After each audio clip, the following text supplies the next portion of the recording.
Matt Murphy. I'm happy to have you with us for the next 180 minutes, 3 hours. Hope you're able to spend that amount of time with us. It's Monday, April 15. It is tax day across the United States of America. Grab your checkbooks. Hold on to your wallets. 2024.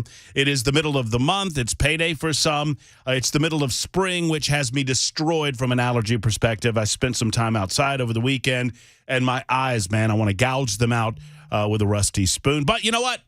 That is God's comeuppance from the manner in which I picked on people with allergies over the first 35, 38 years of my life. One way or the other, we'll get through it together. 615-737-9986. Those are our telephone numbers. That's also the Members Nutrition Super Text line, and you're invited to be a part of the show at any point. And we have a lot to get into, not just because I was out this past Friday. Thank you to Cameron Smith for filling in on First Amendment Freestyle Friday. I certainly appreciate him.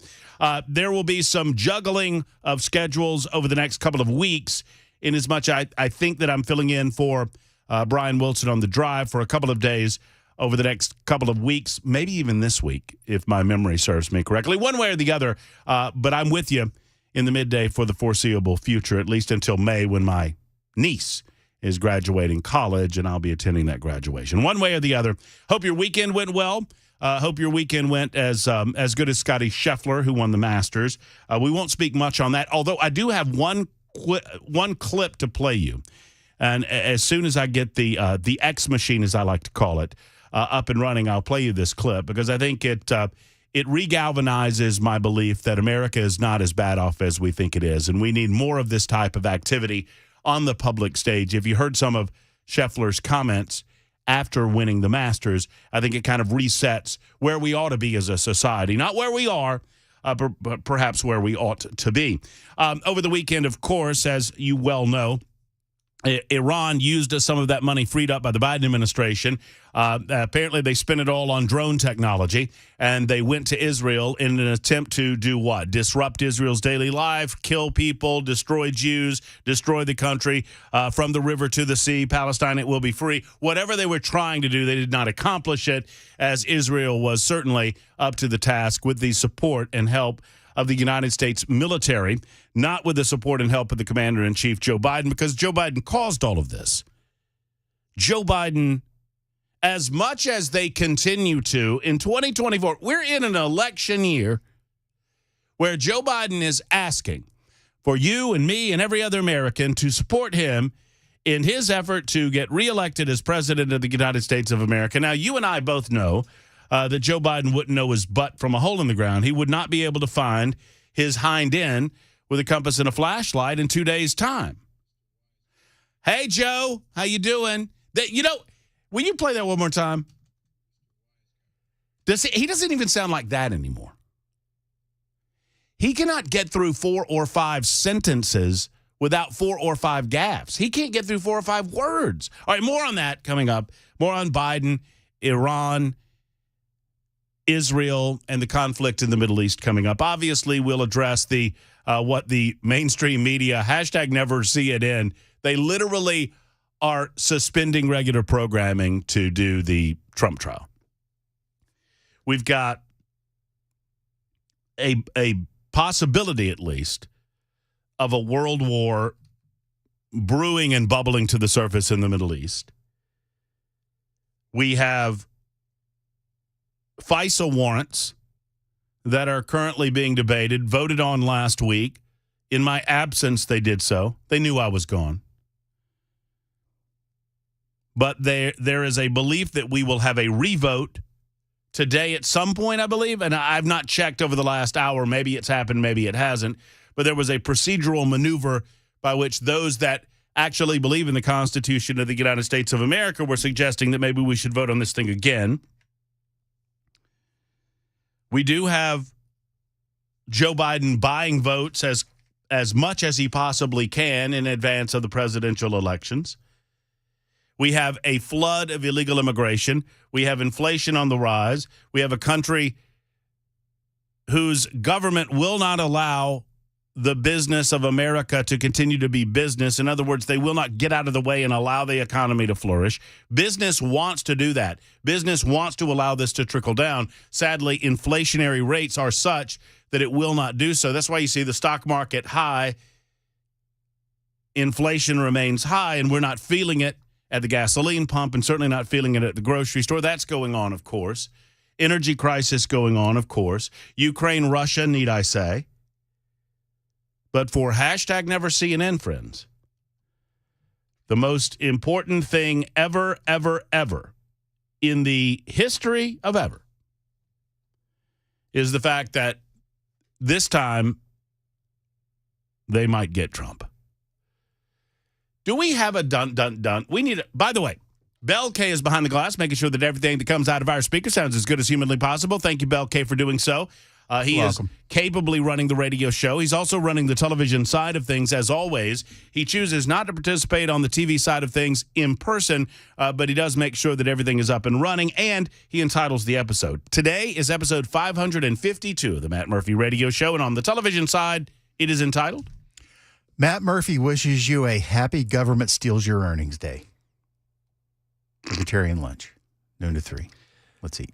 There was a long time, Bell, you'll appreciate this. For a long time, every April 15th show, I had a fair tax guy on the show for an hour answering questions about the fair tax. I did it for maybe 15 years. This was I had John Linder on, who assisted Neil Bortz in writing the fair tax book. I had Neil Bortz on one year. I had fair tax representation nationally and state by state. And eventually I stopped. Because the only way that we'll see people continuously misrepresented the fair tax as a flat tax, and it is not. Yeah. A flat tax is income-based. A fair tax is consumption-based. They are not the same thing. They have never been the same thing. They're not similar to being the same thing. And the fair tax is inherently, in every way, superior to a flat tax. We had a flat tax under Reagan. There was just a two-tier. And it descended into shambles because given enough time, the government's going to reap that money back as best it can. But for years, I had a representative from Fair Tax on to talk about fair tax, to explain its advantages as a consumption tax over an income tax. And I stopped because I felt like it was going nowhere. The K Street lobbyists and the level of power and control that the bureaucracy has governing your income, the amount of control that they have carving out breaks and loopholes within the tax system that exists. Our current tax system is tens, and I'm not exaggerating, tens of thousands of pages long. The reason... I think isn't it up to about 80,000 at this point? It would not surprise me. I may be off on that, but that sounds like something I've seen lately. Hey, Bell, fact check yourself on that. Fact check Bell on that 80,000. That feels right. It feels good. But even the bureaucracy loves that income-based system because it gives them something to do. The lobbyists particularly love it. What do you got? The tax code specifically is 6,871 pages, but when you include regulations and guidelines, it goes up to 75,000. Well, that's where the bureaucracy makes their money. It proves my point. How the hell is it? Like, I don't understand how Dr. Friday can possibly do her job and understand all of that. And the woman, she's been doing my taxes for years. She's great at it. But I just look at her and go, how do you do your job with all of that? I don't know. That's the short answer on Dr. Friday is I don't know. I don't know how you would be anyone that understands the full totality of the tax code. But those two figures, 6,871 and that 75,000 figure, proves my point.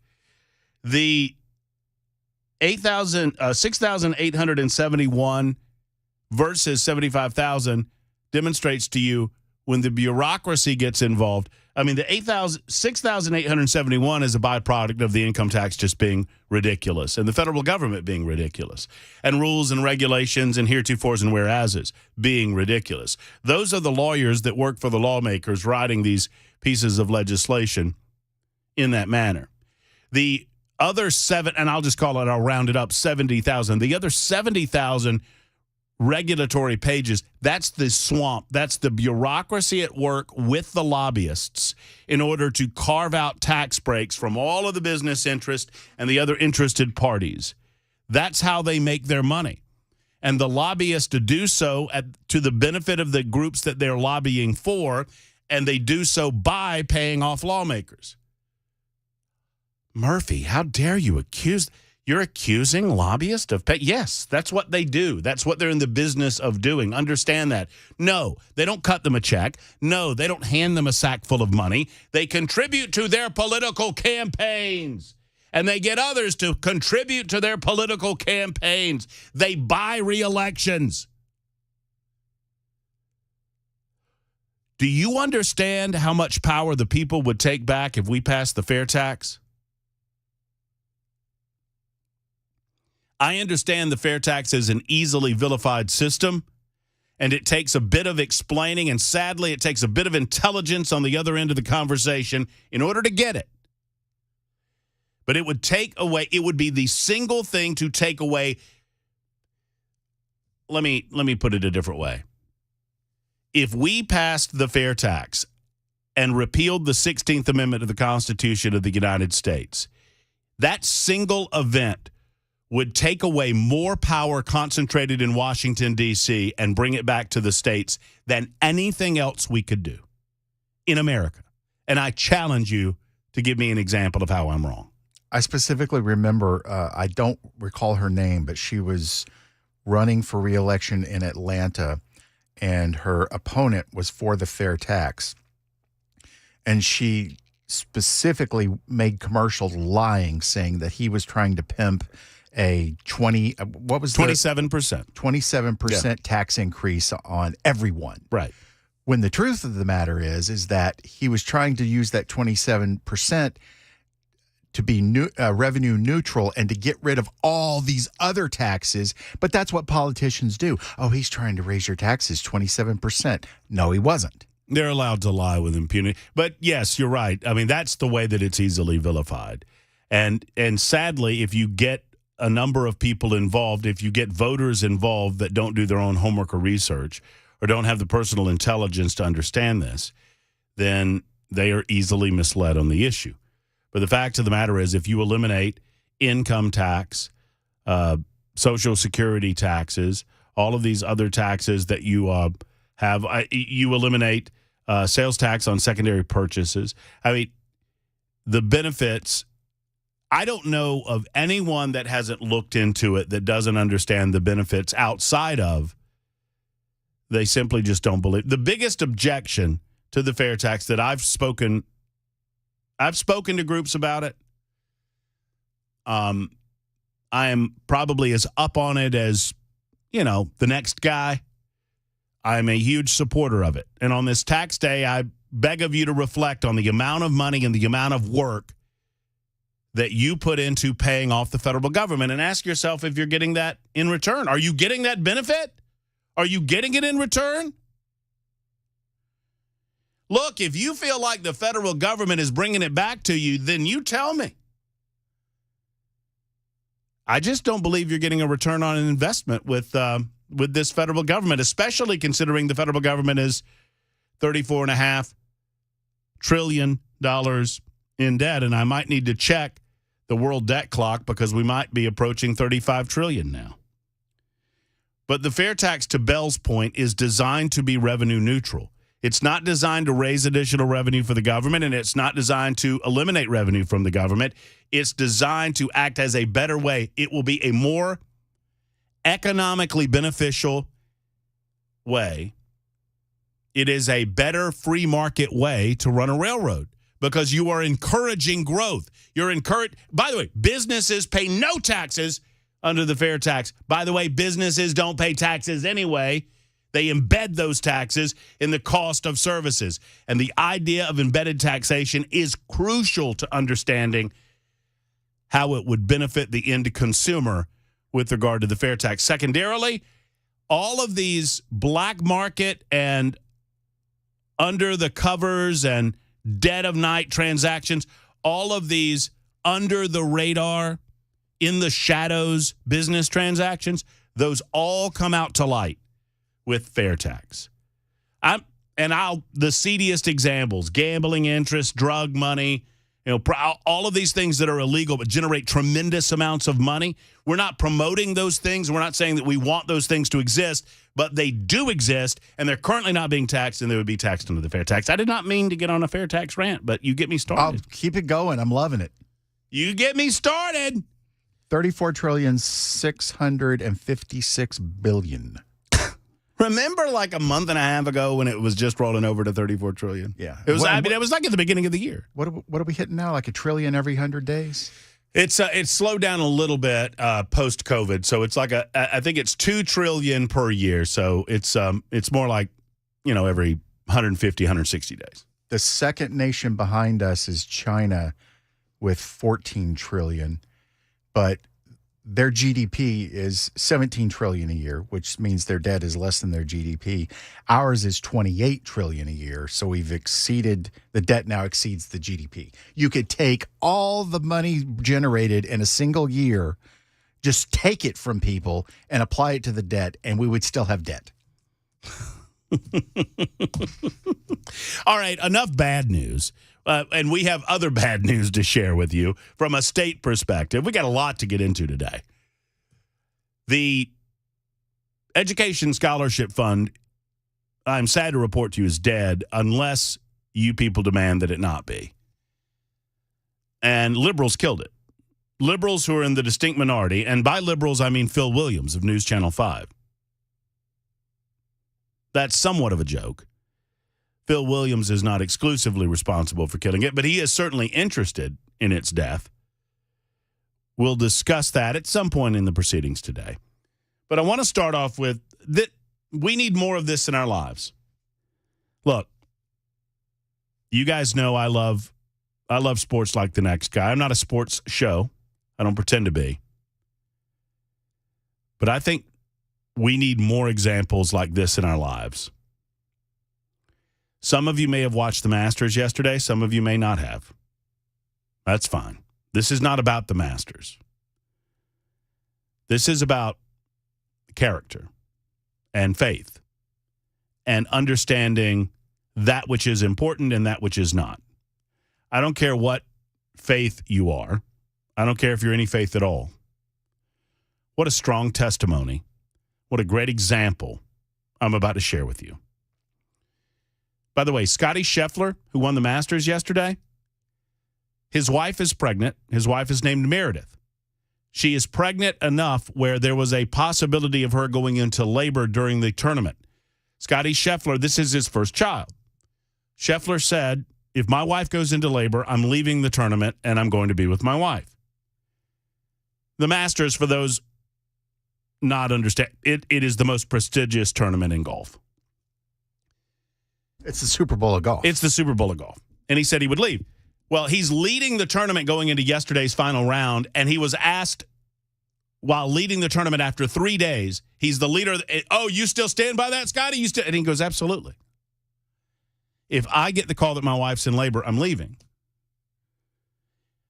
I have many, many different opportunities to win this tournament. I only have one opportunity to see my child. And then after winning the tournament,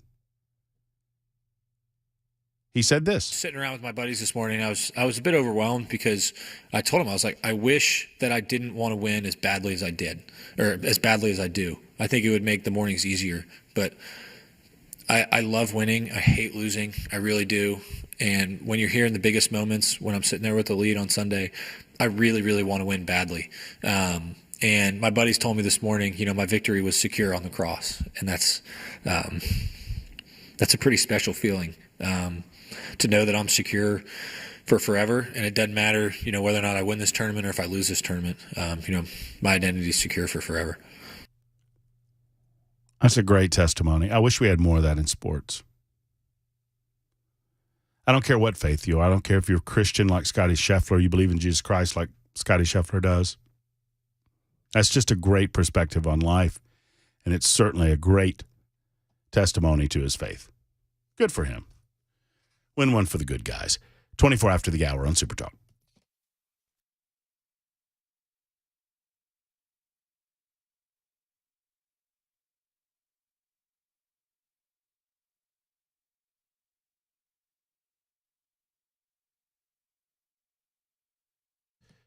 Hey, friends, Matt Murphy for USS, which stands for United Structural Systems. USS guarantees their best, and they deliver on a regular basis. As a matter of fact, since 1994, they have delivered for over 25,000 customers. Let me give you an example.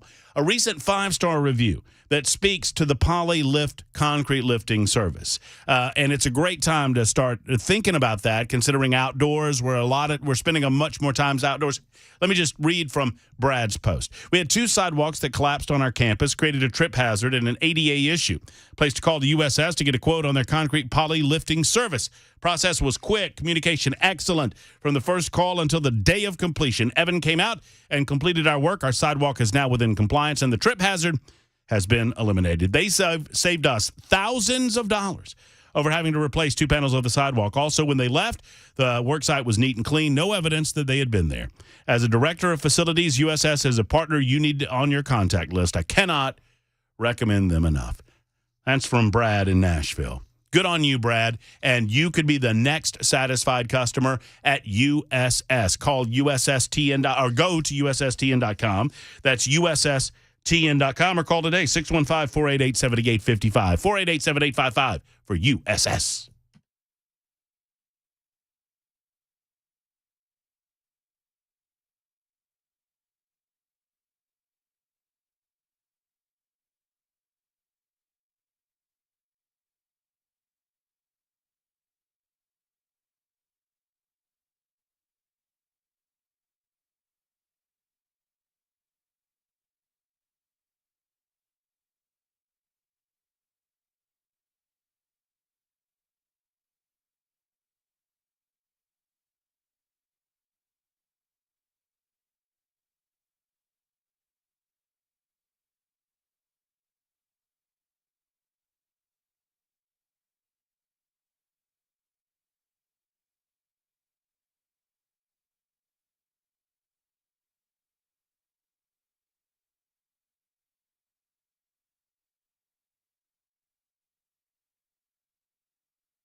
Hey, friends, it's Matt Murphy, and let's spend a moment talking about Paul Winkler and everything that Paul Winkler has taught me over these many years that I've now been in Nashville, Tennessee. Paul Winkler is simply the number one go-to guy when it comes to finances in the business. And, folks, it's a hard thing to figure out where the market's going to go and where your investments are going to go in an election year particularly. Paul Winkler understands that. You know, he recently did a webinar called Politics and Portfolios. It's still up and available on his website if you missed it live.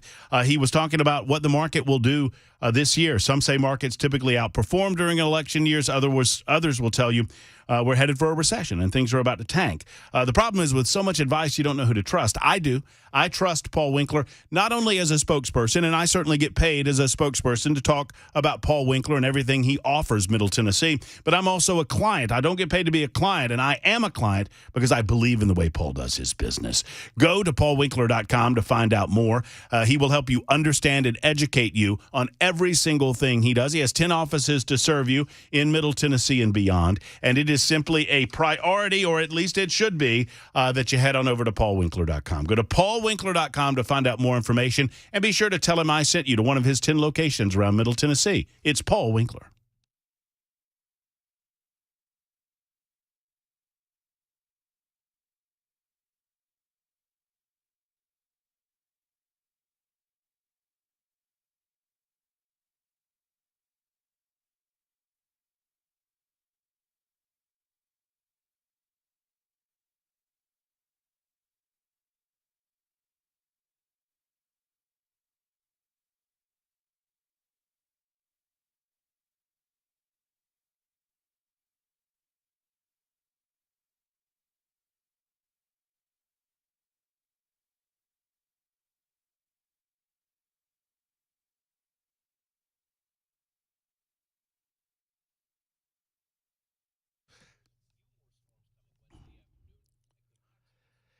When you go to the Glock store, it's all about the guns. Well, it's not all about the guns. I almost said it was all about the guns, and it's not. It's about the accessories and the ammo and the training and the Shoot 270 rooms. It's about so much more. But obviously, when your name is Glock Store, you have a lot of Glocks. You have a lot of other brands as well. But if you're looking for a handgun, they've got them. They've got custom Glocks that I've never seen in my life. And I've seen a lot of gun stores, and I've seen a lot of Glocks. I own a lot of Glocks. But they've got them. They got the Trump 45 Glock. You've just got to go over to see it to believe it. And then there are the accessories and the clothing items. You know, if you are a concealed carry firearm owner like I am, then you know that sometimes it's tough, with clothing being what it is, to find clothing that works. They have a line of clothing available for you at the Glock store.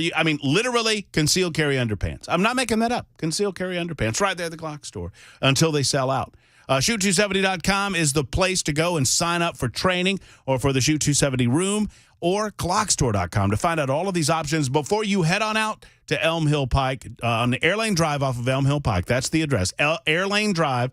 If you just look up Glock Store, you can find it. And don't forget to mark your calendar for June 1st for the 4th annual open house. I'll be there. Dan Mandis will be there. The new guy on the block, Chris Hand, will be there as well. It's the Glock Store, Glockstore.com or Shoot270.com.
Super Talk 99.7 WTN. The first criminal trial of any former president of the United States of America is currently underway, none of which would be happening were Donald Trump not running for a second term as president of the United States. And most reasonable people, even liberals, even my liberal friends, would agree on that. 615-737-9986 if you'd like to be a part of the show. 615-737-9986. I'm very confused. The Members Nutrition Super Text line confuses me sometimes. I'm doing a thing with our good friend Debbie Matthews this weekend, and I have to mention that I'm going to be show. I'm going to be on a radio show down in Columbia, and I mention that because on the Super Text line, someone said, "Oh, I understand it now. I got confused." So one of our loyal Super Texters said, my husband of 43 years said he would stay and win for our family, talking about Scotty Scheffler saying that he would leave. I bet you if his wife is ever interviewed, she would say that she wouldn't have told him. I bet you that. Yeah, but that's one of those things where she's going to go, no, honey, you stay there. And he's going to be thinking, this is a trap. I'm going with my wife. I mean, that's a toughie. No, it's not. You go with your wife.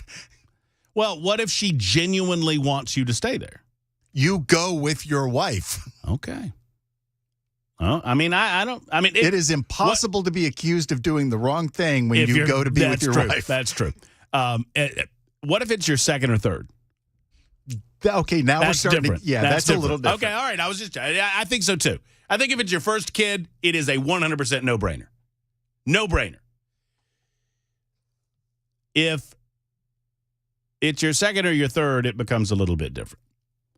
But anyway, I got confused because 3996 writes in on the Members Nutrition Super Text line, which you may do so as well, and says, my husband of 43 years said he would stay and win for our family. I said, well, he, meaning Scotty Scheffler, won in 2022, so he already has one. I guess that makes it a lot easier. LOL. And then 3996 said, maybe I still tell him he could stay and play if he were winning, and I'll see you Sunday night. And I think what, and then 3996 gave me a wink, a winky face emoji, Bell. Oh, that was Debbie? That's what I thought. Because I in my head, I thought, Sunday night? What am I doing Sunday night? Oh, wait, I'm going to see Debbie Sunday night. So I said, is this Debbie? Huh? And this is when it started getting weird. Because 3996 said, no, Melissa. And I said, will we see each other? And she said, I don't think so. So the text exchange went, maybe I still tell him he can stay and play if he were winning. I'll see you Sunday night. Wink. Is this Debbie? No, Melissa. Will we see each other? I don't think so. I think what Debbie was saying is that she would tell her husband, I'll see you on Sunday night. I got confused, which is par for the course. No pun intended. 615-737-9986. If you are confused about what's going on in Donald Trump's trial, never you fear. I'm going to help you out with it on the Libertarian Lunchtime Hour after I speak with Michael in the borough. Hey, Michael, how are you? Hello, Michael. Oh, I know what's going on. Never mind. Hey, how you doing? What's up, man? You hear me? Yeah. Okay. They're stupid earbuds. Anyway, yeah, I'm on Social Security only, and I still had to pay $6 and some odd cents in. They'll steal your money any way they can, man. Why in the world did you have to pay money if you're only on Social Security? I haven't got all the details yet. I'm going to get into it today, though. Talk to whoever's doing that. Well, that's my daughter-in-law that does it. Wait a minute. So you're just paying Social Security. I'm a little confused. Did you file taxes? No, yeah. I only receive Social Security, but you still got to file taxes every year, even if that's all you get in. Oh, really? I don't know that. I didn't know that. Yeah, and so I guess, like you say, and they wound up taking money however they can get it. Wait, so can I you have backtrack to, on is two that, things? I mean, Go ahead. and I'll defer to you here, Michael, because I hope to get there one day soon, but I'm not there yet. But if you just have Social Security income, Yeah, you have to file taxes. I still file every year. Huh. Yeah. My daughter-in-law is a certified accountant, Well, I mean, and that's how I found out. I for trust, sure, you know. that seems odd. Me too. But hey, you know, they want to keep up with you. Yeah, I you know, guess No so. matter what you do. Make sure you're not. Okay, let me, You going to pay that You $6? want You that? going to pay that $6? I guess so. I'm gonna check with her today, 'cause it's the last day, and say, look, what's going on with this, you know, and make sure. But Let me know what they say. That doesn't seem right. I'll even text back to you, and that way you get it. Yeah, Hey, give me. Can I backtrack two things? Yeah, since go you ahead. weren't Go driving? ahead. Go ahead. Okay. The Car for Us kids, that's great. I love it. You know, that was cool. We got a thing in Chattanooga comes on, Pinnacle Home Improvement. And this little kid was a baby saying, Picanal. Well, now she's about 9 years old, and they still do that. This drives me nuts. But anyway, but no, the composting people deal you were talking about, Mm-hmm. you know, they take human feces and they sterilize it and they put it on fields as fertilizer Mm-hmm. because it's cheaper than real fertilizer. Mm-hmm. So they're already doing that part of the way. So I don't know, man. It's Can just I tell you, crazy world. Michael? Can I tell you a real quick story, true life story that happened to me? Yeah. So some of my in-laws live in New Mexico, and more specifically in Roswell, New Mexico. And so I've been to Roswell more times than I would care to admit. Great little town, great little town on the the Oh, it desert. is. I drove for 43 years. I know Okay, about you it. know. Okay, go ahead. And there's a golf course. I play golf. And there's a golf course out in Roswell, New Mexico. I think it's called Spring Valley, if I'm not mistaken. It's a municipal course run by the city. And they take human waste. They do what you're talking about to fertilize the golf course because they don't have a lot of water out there. So they take human, they recycle it and do all the things that you're talking about. And then they use it to fertilize the greens and the tee boxes and the fairways. And there are several. I have a photograph of myself standing in front of a sign because golfers have a habit of if I get to the green and I mark my ball and I pick up my ball and I see a little smudge on it, kind of licking my thumb and licking the ball and then licking my thumb and licking the ball. And they have a sign at the clubhouse of this golf course that says, "Do not lick your balls." Yeah, yeah. Don't kiss it if you win, right? That's right. See you later. See you. Yeah. But I will text that to you when I know. Yeah, I do. I'd be curious.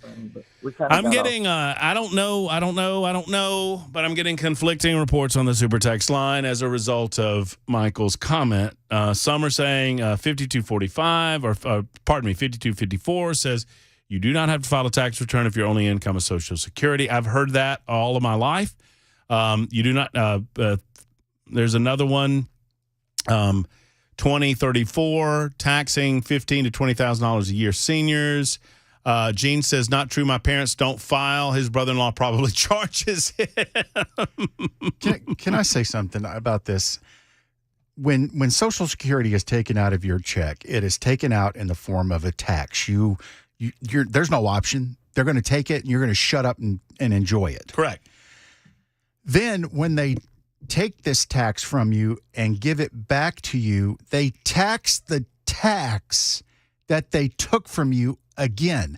How ridiculous is that? They took this money from you as a tax. Now they're going to give some of it back to you and tax you again. It's infuriating. I mean, but the government... It takes government to come up with a plan like that. And I'm getting a lot of conflicting reports. And I don't know. Would you call Winkler? I bet Winkler would know. I would trust Paul. Yeah, you want me to give him a call? Yeah, because I'm getting on the super text line, on the membersnutrition.com super text line, I'm getting a lot of conflicting information about whether or not you have to file taxes on Social Security. $13.92. If you don't file, you'll get nasty letters. But then Larry says, last year H&R Block said I didn't have to file. However, this year, because of certain circumstances, I paid just shy of $25,000. Hopefully next year I won't have to. I don't know. Maybe it's the tax I still owed. BJ says Michael is right. You still have to file taxes if you're on Social Security. And if you and your spouse are both on Social Security and make over a certain amount, you will have to pay taxes to the IRS. It makes, like Mel said, it makes sense only in as much as the government is running the show. And the government is taking that money out. And I guess what they hide behind is that they claim that that is your money. 7057 says you pay tax on Social Security, case closed. Okay. I mean, I'm just reporting that I'm getting conflicting reports. I don't know the answer to the question. But it is I guess what is being suggested, Bell. Paul said that if you only have Social Security, you do not have to file taxes. You have to hit a certain threshold, which would require provisional income to be added to it. So if you're only collecting Social Security, you do not have to file taxes. Correct. According to Paul Winkler. That is case closed for me. It is 46 minutes after the hour on Super Talk 99.7 WTN. The Trump trial has begun, and it has confused a lot of folks because some people believe that Donald Trump is somehow on trial because he paid hush money payments to a woman by the name of Stormy Daniels so that she would not publicly disclose the fact. He denies it now. He denies this, but she was going to publicly disclose that she and Donald Trump had at one time an affair. And Donald Trump did not want this information disclosed. Well, there are a lot of reasons why Donald Trump would not want that information to be disclosed, whether it was true or not. Now, let's set aside truth for a moment, because whether or not Donald Trump and Stormy Daniels had some sort of sexual rendezvous is almost irrelevant. She claims they did. He claims they didn't. It is a he said, she said. However, the reputational damage would be done one way or the other if Stormy Daniels were to come public on this bit. Okay? So Donald Trump, according to conventional wisdom and information that one pieces together following this case, I don't believe that this is in any dispute, that Donald Trump instructed to Michael Cohen, his attorney at the time, to handle it. Michael Cohen advised him the best way to handle it would be to pay Stormy Daniels a certain amount of money and get her to sign a non-disclosure, which is what happened. Donald Trump filed that under a retainer fee for his attorney. It was, I think, $130,000. Technically, according to the laws of the state of New York, that could be construed as a misrepresentation of what that money went to. He says it went to his attorney. What it really was going to, in other words, if Donald Trump had originally, this is true, this I know, if Donald Trump, instead of writing retainer on the original bill, see, Trump paid Stormy Daniels to avoid any negative publicity over their alleged affair. And as a celebrity, there's an obvious reason for him to do this. And as a presidential candidate, there perhaps would be a reason for him to do this. And I'll get to that in a moment because John Edwards was accused of the same thing back in the day. And, add to that the fact that he's a married man and, it's obvious. It occurred before the 2016 election. And so there's obviously a benefit to squash any of this if he becomes or if he is a candidate for president. And so the political piece of that motivation is the heart of this case against Donald Trump. I don't think many people are examining the case against Donald Trump. It is an almost repeat of the case that the federal government, the Justice Department, brought against John Edwards. The big difference here is that the Justice Department refused to bring this case against Donald Trump because they got their butts handed to them when they brought it against John Edwards.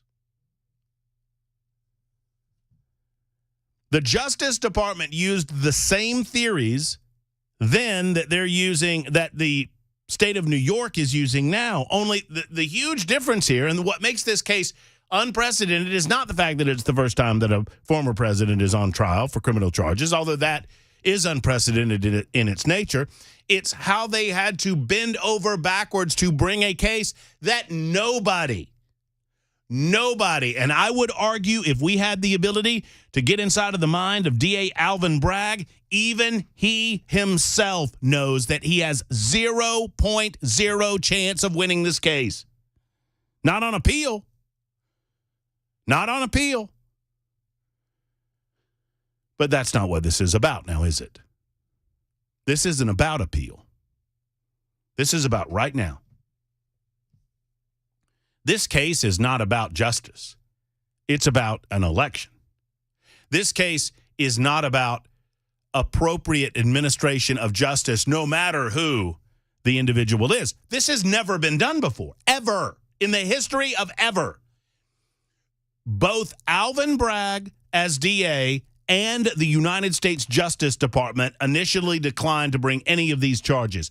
It was only after Alvin Bragg was pressured by fellow leftists to bring them that he redecided to try the case. This is a nothing burger, except that it could tilt, sadly, the outcome of the election, which is the entire premise behind it.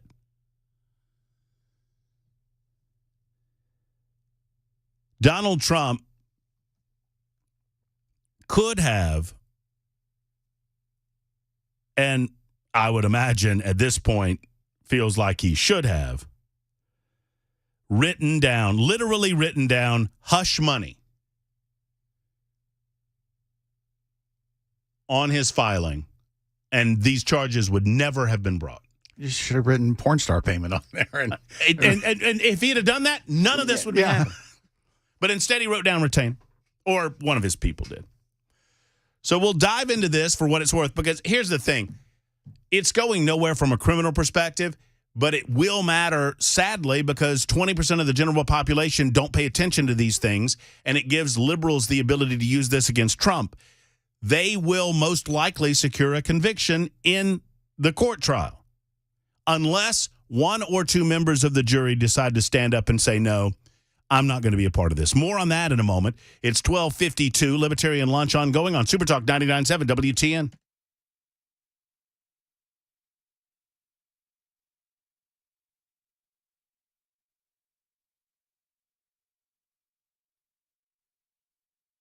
Dr. Gill and the Dr. Gill Center for Back, Neck, and Chronic Pain Relief, located in Franklin, want to see you. You need to see them if you're hurting anywhere. You know, if we were talking about golf earlier, I played a little golf over the weekend, tweaked my back a little bit, but I don't fear it because I've got Dr. Gill on my side. You know, whether it's an appointment that you need from something that you did over the weekend, or you're a regular, the Dr. Gill Center can alleviate pain where it hurts, whether it's your back, your neck, your knee, your hip, your elbow, wherever you hurt. They can treat it at the Dr. Gill Center. Now, of course, they do spinal work. That's what chiropractic care is all about. But in the advancements in the technology, as Dr. Gill has advanced it over the last 30 years, they now have spinal decompression in addition to red light therapy, class 5 laser system therapies. These are soft tissue therapies that help get to the root of the matter when it comes to soft tissue as well. So wherever you hurt and why ever you hurt, the Dr. Gill Center can assist. Go to the Dr. Gill Center today. For less than $50, they're going to run you through a complete examination. They're going to get some x-rays. They're going to talk with you. They're going to sit with you, and they're going to describe a plan of action that will alleviate pain without needing pills, without needing needles, and without considering surgery. That's what it's all about. Don't take a pill. Call Dr. Gill. 615-882-4838. 615-882-4838.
ABC News.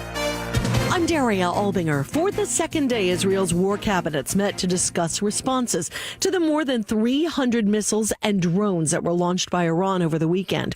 President Biden urging the Jewish state to be careful as it considers its next steps. President Biden on Monday called Iran's attack on Israel, quote, unprecedented. And we mounted an unprecedented military effort to defend Israel. Together with our partners, we defeated that attack.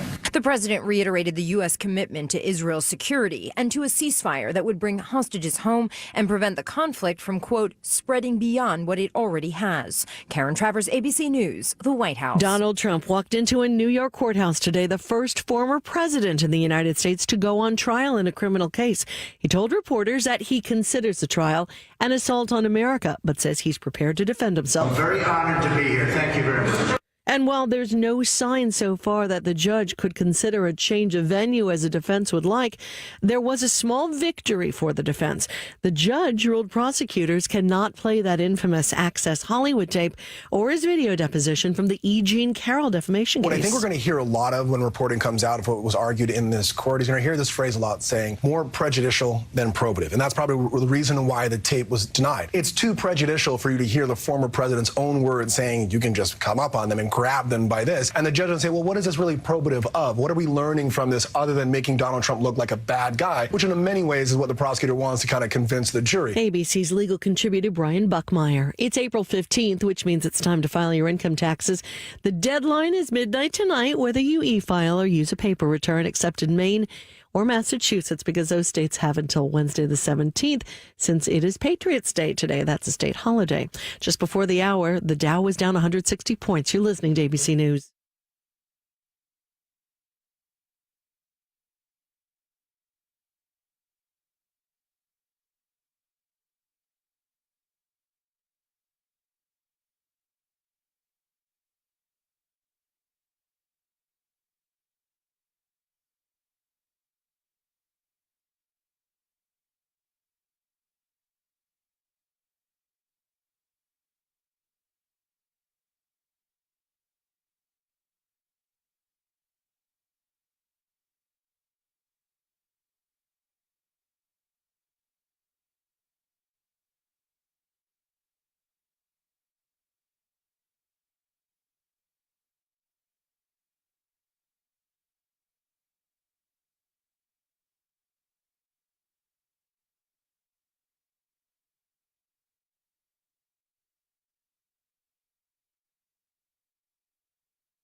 Hello, friends. Matt Murphy here for membersnutrition.com. I believe, and I have long believed, that most of what we need to prevent illness down the road is available on God's green earth. I've been there for a long time mentally. I believe that you should only go to a doctor and only receive pharmaceutical drugs if absolutely necessary. And I think you can hold off a lot of that with vitamins and supplements that are readily available to us. But you need to find the right person to deliver that, the right company to deliver that. And that company, in my opinion, is membersnutrition.com. They cut through the middleman. That's what the brick and mortar stores become, sadly, is the middleman. And with middleman, you have middleman markup. That means that you're paying more at the box stores than you will on membersnutrition.com. It's simply a fact of life. That they cannot compete from a price perspective because Greg and his team at membersnutrition.com do not have the overhead that some of these other businesses have. But that is only one reason why I would encourage you to go to membersnutrition.com. Primarily, it's this. Everything is made right here in the good old USA. Their product made in America, not overseas, not somewhere that you don't know about, not in some factory that doesn't get inspected properly, right here in the USA. And we're talking about detox supplements, energy supplements, relaxation supplements, men's health, women's health, nutritional health, weight balance, detox that I mentioned, all available for you at membersnutrition.com. Go and see their story. You'll love it like I did, and you'll buy like I have from membersnutrition.com. Once again, membersnutrition.com.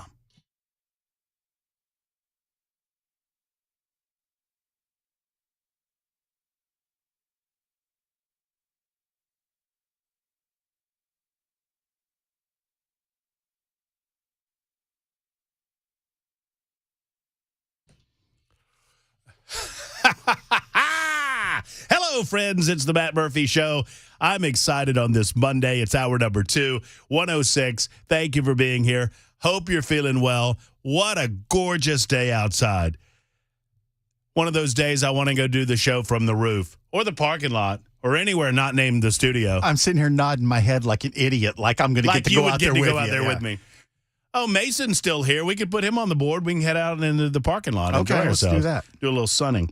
Anyway, it's a beautiful day outside. Gorgeous spring day. Hopefully, we can pollinate everything that we need to pollinate and get the pollination out of here because it's killing my allergies. But other than that, hope you're having a good day as well. 615-737-9986. We'd love to speak with you either on the Members Nutrition Super Text line, and I consider that an open line of communication, or you may call us at the aforementioned telephone number, which we give often and quickly, just to keep you on your toes. So we're discussing the trial of Donald Trump in New York City. As a side note, we mentioned that it is April 15th. It is tax day. There are a lot of different opinions about the matter of whether or not you have to pay taxes if you only receive Social Security as income. I'm going to try to put it to bed as best I can, although this doesn't completely do it. And this is directly from the IRS's website. Okay? IRS.gov. Taxability of Social Security benefits. Frequently asked questions.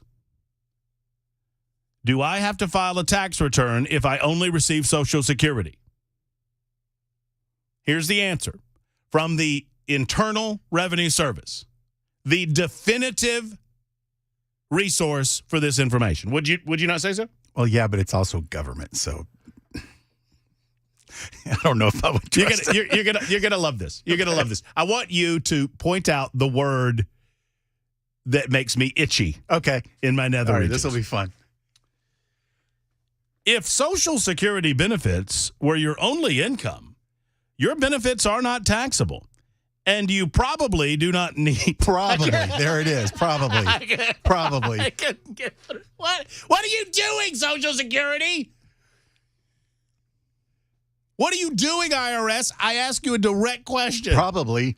Maybe. I don't know. Depends on if we really want to bend you over and, give you one. I mean, what? Probably. Government. IRS.gov. Taxability of Social Security benefits. Do I have to file a tax return if I only receive Social Security? If Social Security benefits were your only income, your benefits are not taxable, and you probably do not need to file a federal income tax return. It's so ludicrous that I hate lawyers, man. That's what it is. It's lawyers and the government and lawyers with the government. If there's one thing worse than government and lawyers, it's a government lawyer. A government lawyer. That's so good. Membersnutrition.com super text line is open and running, and we'd love to hear your thoughts on all of that. So let's we've got Iran and Israel to discuss today, and we'll do that a little bit later on. There are new developments on the Francis Scott Key Bridge. There's an update there. I want to talk to you about that. There's a debate on arming teachers in the state of Tennessee, and a walkout has ensued. Let me tell you something, and this is what actually got me giggling as I first came back on air at 106, and it's rude to giggle without letting you know why I was so amused. I'm amused because there has the mainstream media generally and local news media more specifically. Yes, I'm talking to Fox 17 and News Channel 5 and WKRN and whoever the NBC guys are. Wait, man, it's KRN. No, KRN's ABC. I should know this.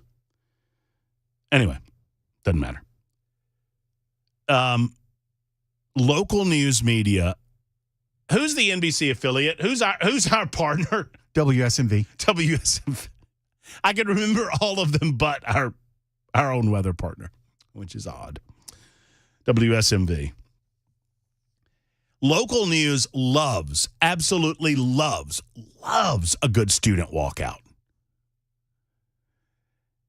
You know the only entity on planet Earth that loves a good student walkout more than local news? Because they love it. They love it. It's so wholesome.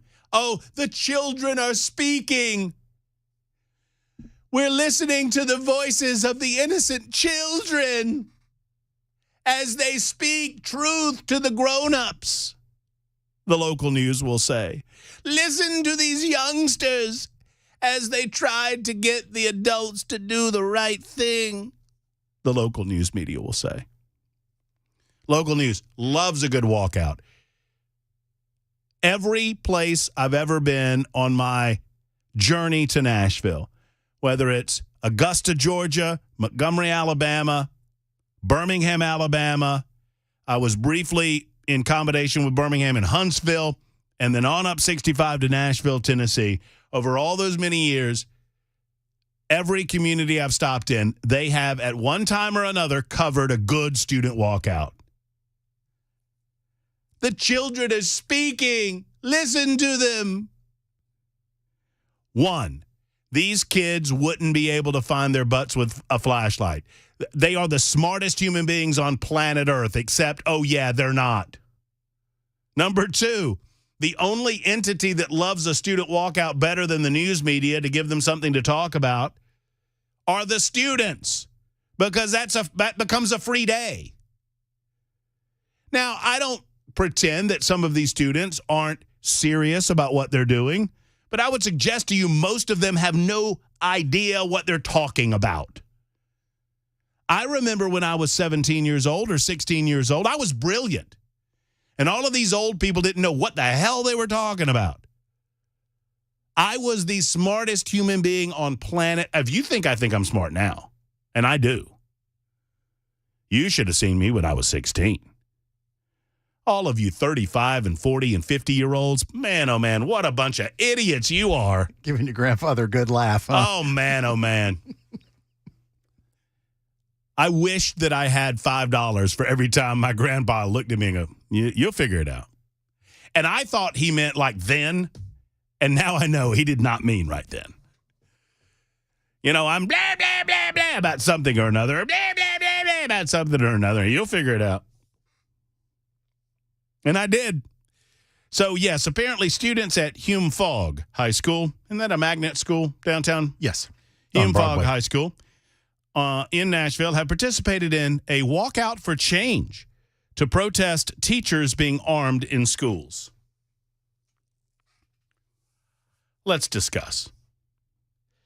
The Tennessee Senate approved a school staff carry firearm legislation despite the protests of parents.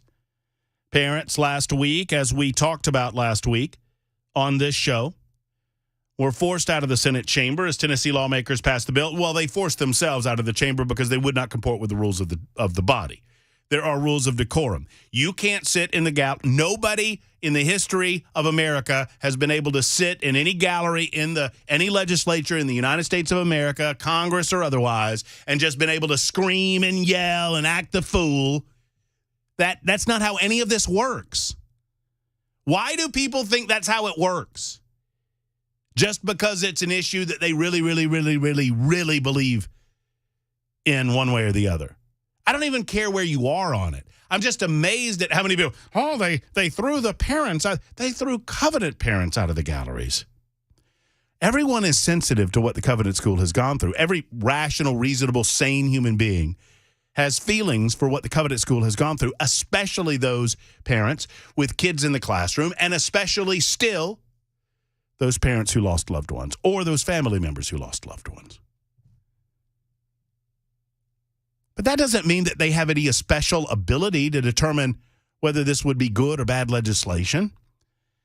And it sure as heck doesn't mean that they have some special ability to go into the gallery of the House or the Senate and act the fool with impunity.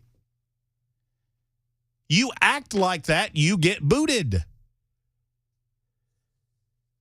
Which is what happened to these folks in the Senate gallery. Senate Speaker Randy McNally cleared the gallery because people refused to be quiet. And he asked them repeatedly to stop disrupting, and they wouldn't stop disrupting, and so they got booted out.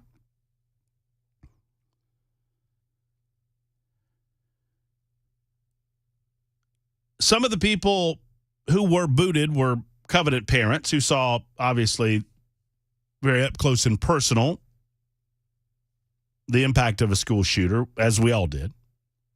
Last week, Senator Paul Bailey, who sponsored the bill, explained that it allows any and all staff and faculty to be armed in Tennessee schools if they choose to go through more than 40 hours of training and have a psychological evaluation.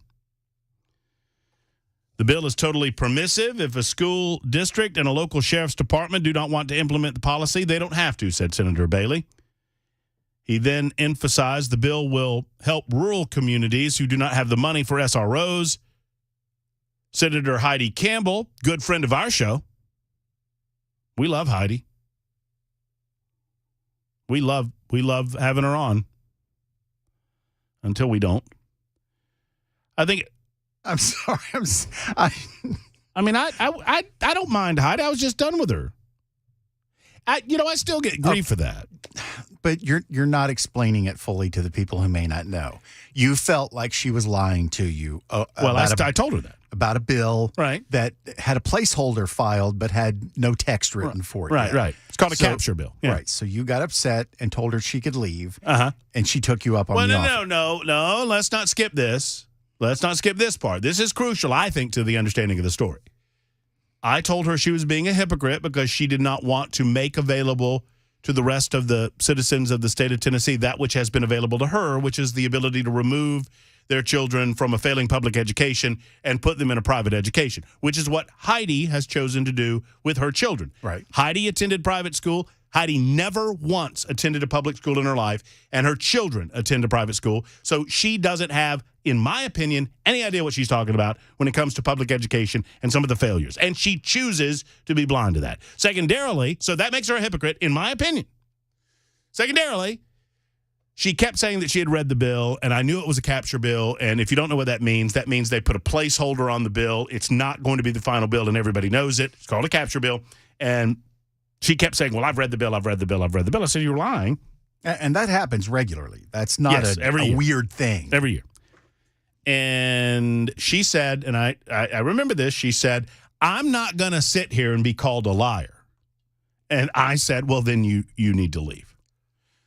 And my reasoning, I think you said then you can leave. You can leave. You didn't say get out. It was more like, if you want to go, you can. Well, because I'm not, my point was, I'm not going to stop calling you a liar when you're lying. Right. And so you have choices to make too. When Afton came in that one day, she's asked me, what do I expect? And I said, just don't tell him you've read a bill that hadn't been written and you'll be okay. See, Afton and I had a great time. I'd invite her back. She was actually very nice. Heidi Campbell says, I think it's a travesty. I mean, this is going to make our schools less safe. And we were very clear about that in committee. It was very unfortunate that we kicked a lot of those that were there to kicked out a lot of those that were there to voice their fear. Covenant mothers said that they've been meeting with state lawmakers for months about the bill, especially a teacher with a handgun leaving a classroom full of students to go and protect them from a shooter who most likely has a bigger weapon is irresponsible to say the least, said Covenant mother Mary Joyce. Joyce said she's not against SROs, but at the least wanted some of their recommendations to be added to the bill after the tragic school shooting they had to live through.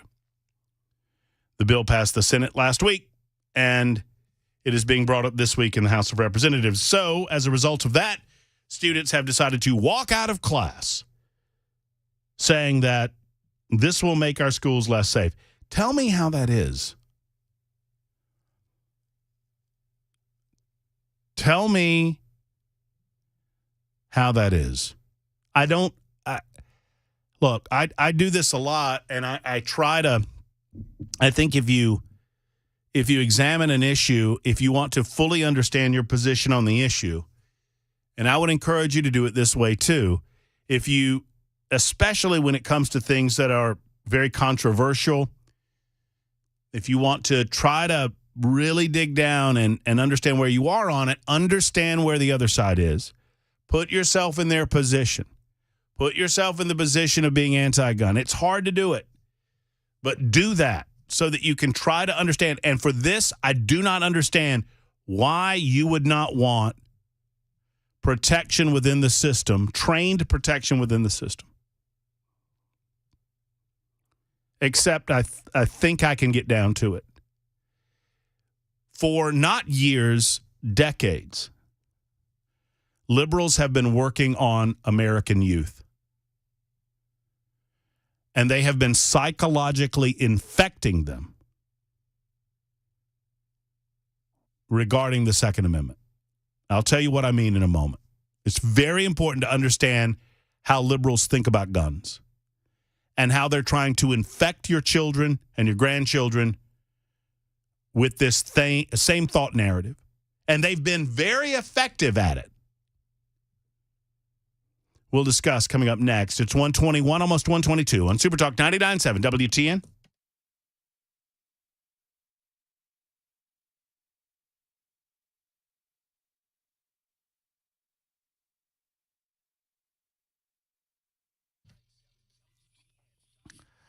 Well, it's as simple as this, folks. If you were to discover that you had something going on in your body before you felt it, before you became, as they call it, symptomatic, that's an important development, right? You would want to know as early as possible if there was something inside of you that was going wrong. Well, I have the answer for that, and it's Craft Body Scan.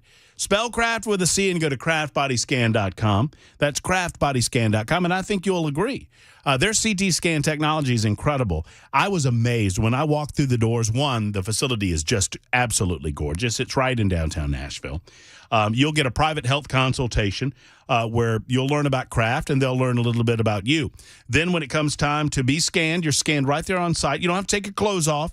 Take your keys out of your pocket and that sort of thing, and then off you go to the scan. Takes about 5 to 8 minutes. Images are then reviewed by their board-certified radiologist, and you will get the results both in print and you'll get an in-person consultation with it as well. Their team of providers know that this is so important, and the technology has advanced to the point where they can pinpoint issues going on inside of your body, heart or lungs and whatnot, long before you can feel symptoms about it. And for $149, that's an incredible value, by the way. Normally, one of these scans would be about $1,300, a little more. Right now, you and a spouse, you and a loved one, you and a brother, you and a sister, $149, and they'll scan your heart and lungs and the heart and lungs of your loved one. Go ahead and book online at craftbodyscan.com. You don't need a referral, or give them a call at 615-436-1000, 436-1000.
Super Talk 99.7 WT, and it's 126. Thank you for being around with us. The Matt Murphy Radio Show, reaching about the halfway point. We've got another hour and a half to go after we get to the bottom of the hour, and then Brian Wilson after that, a part of live and local conversation, information-fueled and opinion-driven on Super Talk 99.7 WTN.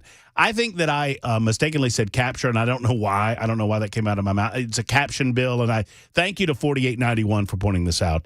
I said capture. It's not capture. It's caption. I don't know. Something happened between my brain and my mouth. That's all I can tell you. Or maybe something happened in my brain. Maybe my mouth is not responsible. Most of the time, my mouth is responsible. I do not know. I do not know. Here's why something like this is so important. So it would seem like the fail-safes are all in place. Generally speaking, even leftists have accepted the idea of SROs in schools. You know, for a long time, they're, don't militarize our schools. That's my Heidi impersonation. Don't militarize our schools. But we now have accepted, at least most of us, reasonable people, that it's important to provide a last line of defense on site because we have created, sadly, I mean, it's the basic dynamic of the setup of young people who are innocent in and of themselves, collecting at a particular location for the purposes of education. That's a honeypot scenario for some mentally deranged individual to attack. And so you want someone on site as a line of defense. This piece of legislation introduced last week, which, by the way, unless you call, this thing's going to get killed if you let it. It would provide one of those last lines of defense. But what it also does is break through the psychological narrative that has been created by liberals over the last 40 years. And here's what I mean. Liberals have, from the time of birth, infused in our young children. Now, we don't do it. You don't do it. I don't do it. My grandfather sure as heck did not do it. We've infused that guns are bad. Guns are bad. Guns are bad. Guns are bad. Over and over again. Guns are bad. And at some point, that has a psychological impact where we begin thinking that if someone walks into a room with a gun, the gun is bad. The gun is bad. The gun's not bad. The gun is a tool. It's an implement. A gun is bad in the same way that a shovel is bad. I can either use a shovel to dig a hole to plant a beautiful tree, or I can use a shovel to hit you in the head. One's good. One not so good. So to introduce SROs was a step in the right direction to suggest that with appropriate training, with appropriate psychological evaluation, with appropriate safety measures in place, that a further introduction of a last line of defense through a gun in a school system is a positive thing. You know, I'll give you another example. Gun-free zone. Why do you think gun-free zones are so popular with liberals? Because guns are bad, guns are bad, guns are bad, guns are bad. They have worked very diligently to try to infuse in the minds, in the psychological makeup of young people, that a gun introduced in any situation for any reason is going to make that situation worse. Now, we all know that's not true. And I can cite you example after example after example after example. They don't care because you understand their ultimate goal, if they can psychologically convince enough Americans that guns are always bad, what's the next step? It's so easy to understand, even Belle can do it. Belle, what's the next step? If everybody thinks that guns are bad, what do we do with bad things, Belle? We got to get rid of them. We got to get rid of them. Because it's not the people they suggest, it's the guns. What happened in Australia this weekend? I haven't heard this. What happened? Knife attack at a mall. Oh, we got to get some common sense knife control going on down there. Common sense knife control. And then there was an attack on a Christian pastor too. Where that was in England, right? I think that was in Australia Was too. it? Yeah, but I think both of them were in Australia. I hope what I'm saying is making sense to you. That this goes against, there's no reason not to do this. The fail-safes are there. A sheriff can override it. A school district can override it. The teacher has to accept it. The teacher has to want it. The teacher has to go through hours and hours and hours of training, repeated training. The teacher is responsible. There's only one reason to oppose this. That it breaks the narrative that guns are always bad. 132, Super Talk 99.7, WTN.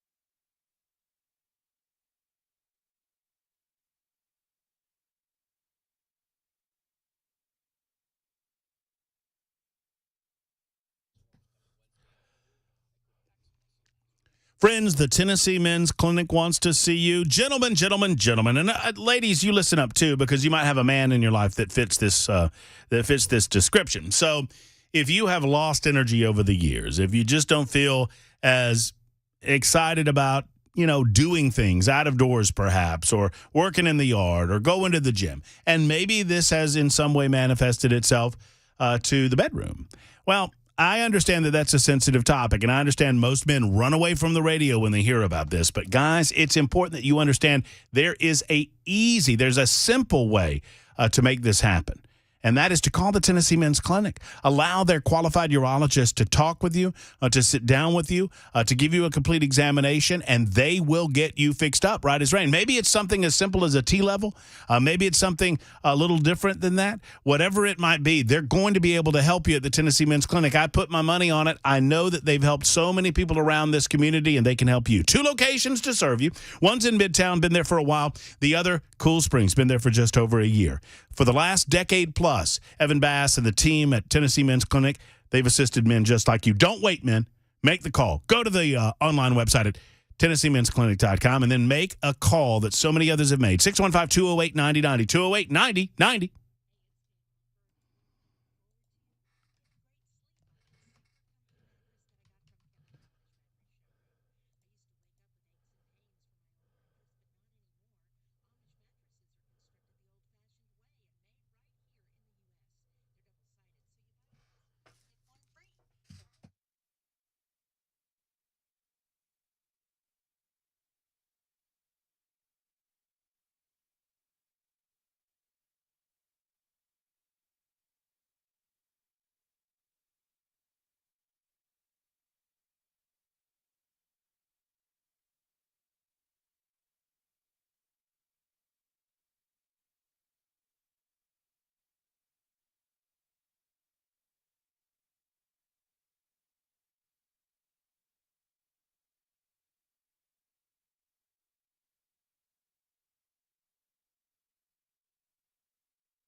ST WTN. Super Talk 99.7 WTN.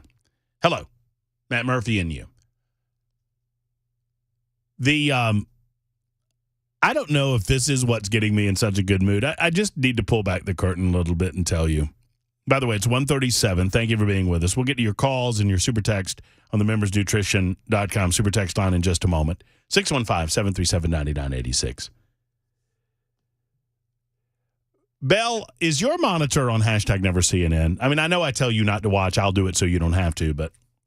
No, my monitor is on ABC and General Hospital. What are you? What's going on over there, Bell? What? I don't know, but Trapper John MD is now talking to some old lady with gray hair. Okay, must be a commercial break then. No, the guy that played Trapper John on Trapper John, or no, actually he played Trapper's friend on Trapper John MD, is now in General Hospital. He was like the surgeon or something, other surgeon on the show. Do you remember Trapper John MD, the TV show about Trapper after he came home? I'm just going to be quiet until you keep see. This is why people want to ban assault shovels, because you're digging that hole like that. You're burying yourself in it. You just changed my channel. You changed my channel from your room to Stump. Is this General Hospital? No, I put it on Channel 13, which is CNN. Get your TV out of the way of my beam. Well, all right. I don't mean to just completely destruct the show. I probably did that at about 12:04. But I was on #NeverCNN in my room. You were on something else. You were on General ABC, Hospital. Yeah. You changed to CNN in your room. Correct. And your remote changed to me to what you were watching on ABC.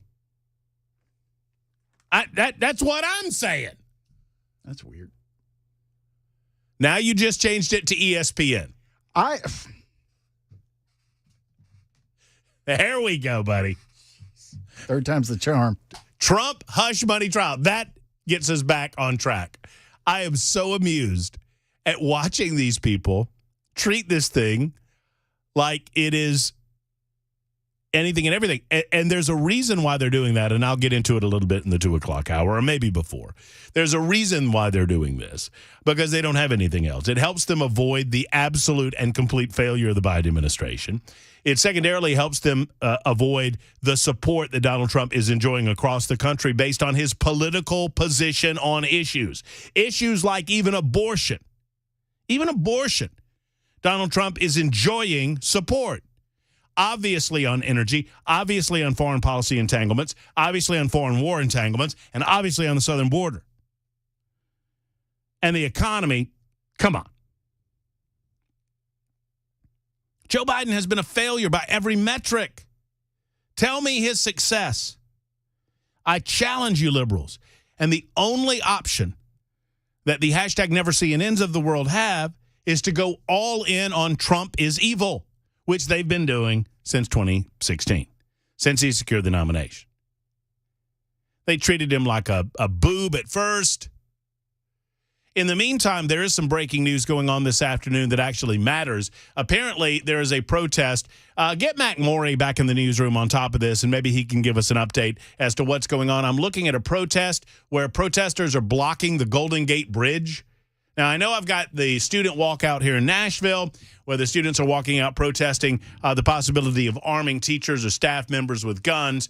I'm curious why the protesters are is this a pro-Palestinian protest? That would be my guess, but that's strictly a guess, that would be a pro-Palestinian, anti-Israel, send Israel and all the Jews into the sea type of deal.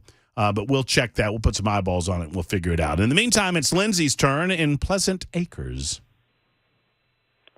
That's what it says. Hi, Matt. Welcome back. There aren't any long-distance charges anymore, Lindsay. You know that. Sir, I am on my landline, and yes, there are. Wait, you pay long distance? I do. What? I didn't even know that existed. Hold on a second. This is amazing. But I wanted to talk to you. Right, this is amazing. Mac knows. Hold on a second. This is amazing. So Lindsay is a regular caller to the show, and Lindsay, thank you for calling. I've made you hold because I was on a rant there, and you were a little off topic, at least according to the thing that I'm looking at here, and so I didn't want to get us off topic until I had a good time. And you texted me while you were on hold and said, I'm sending you my long distance bill. I thought you were kidding. I didn't know that people had long distance bills anymore. Yes, sir. Okay, well, We do. send me the bill. But I'll pay you. I'll pay you. Talk to you in person. Okay. Hello. So, hello. We're actually. Back. I mean, not to be too technical here, but we're not talking in person, Lindsay. I got a 3-second delay.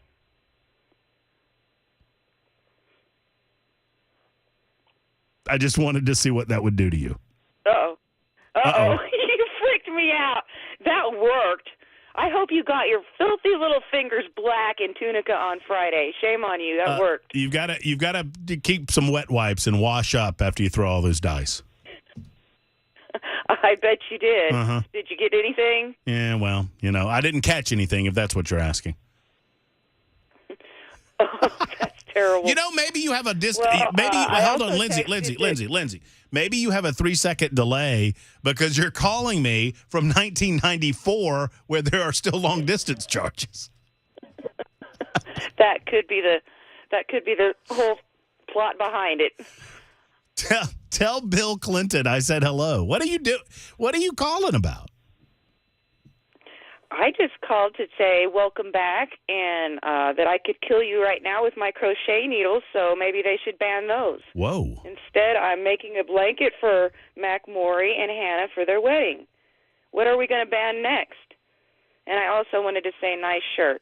It's not my favorite. It goes with your fishing hat. You should have worn it last week. Thank you. My favorite is the little cowboys, because not every grown man can get away with wearing, 4-year-old pajamas. But you pull it off. Lindsay, the reason I like taking your calls is you're willing to give me the business. And I love it if somebody gives me the business. I'll talk to you next time. See you later. There you go. Lindsay, picking on me. This is my Harley motorcycle shirt. You know how it's a motorcycle shirt? You wear it on your motorcycle? Well, you do wear it on your motorcycle, but it's a collared shirt, but the collars are really, really small because you don't want the collars coming up and hitting you on the neck while you're riding on your bike. That's real. Did not know that. Join us on the Super Talk television side of things, and you can see these things for yourself. 615-737-9986, 615-737-WWTN, either via the Members Nutrition Super Text line, or obviously you can always call in. The version I was thinking of is the one where Pernell Roberts from Bonanza played Trapper in the TV show. Okay. So I just wanted to clarify that. Do they speak English in what? Huh? Just let it sit. You got to know how to let it sit. Mandis doesn't know how to let one sit. I listen to him all the time. I always say that his jokes, they land in a way, but he's got to let them sit. And if he lets them sit, they simmer and they get funnier. Anyway, moving on. So back to my point about this walkout in the teacher's bill, because I'm still waiting for legitimacy to some of the rationale, not just from the students. I mean, I don't expect necessarily that there will be any consistent rationale with the students. They are 15, 16, 17 years old. I don't believe these students have any ability to understand in its totality, what it means not to be armed versus armed, what it means for only the criminal element to have guns versus all of law-abiding citizens in the state of Tennessee, their ability to keep and to carry. But sadly, they are being used by local media outlets who love to cover this type of thing. They're being used by certain elements within the Democrat Party to suggest that we need to follow the lead of the children after all. They're so innocent, the children truly, they speak with such consistency and such unification in voice. Well, what are the children saying? According to Fox 17, Now, HB 1202 is the bill in question. It passed the Senate earlier, sparked a lot of consternation and frustration. Many say, this according to the article on Fox 17's website, many believe the plan to arm teachers won't help with school safety, but would instead create more chaos in the event of an active shooter.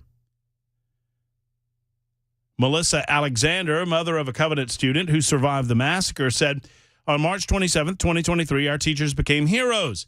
They secured our classrooms. They kept our children quiet. Every single child locked down in a classroom that day survived. That is a direct result of true heroism of our teachers who kept their classrooms calm and quiet while an active shooter roamed the hallways. Okay, so I don't disagree with anything that Ms. Alexander is saying here. Alexander then went on to say her son is alive because his teacher stayed in the classroom to protect her students. Some Nashville parents, like Mary Joyce, are calling this legislation, quote, irresponsible and ludicrous. Her daughter can still recall seeing the Covenant shooter's feet outside of her classroom and remembers her teacher keeping their... Why does it have to be one or the other? That's what I don't understand. No one is suggesting that teachers shouldn't protect their children. No one is suggesting that in every circumstance that a teacher would necessarily need to confront a shooter, even if that teacher was armed. That teacher is going to go through appropriate training. Now, I'm on record as saying that I love the idea, and I wish I had thought of it first. I did not, although I don't know that I can give credit to the person who did because I didn't ask them if I could talk about him on the radio, but I would go the next step forward.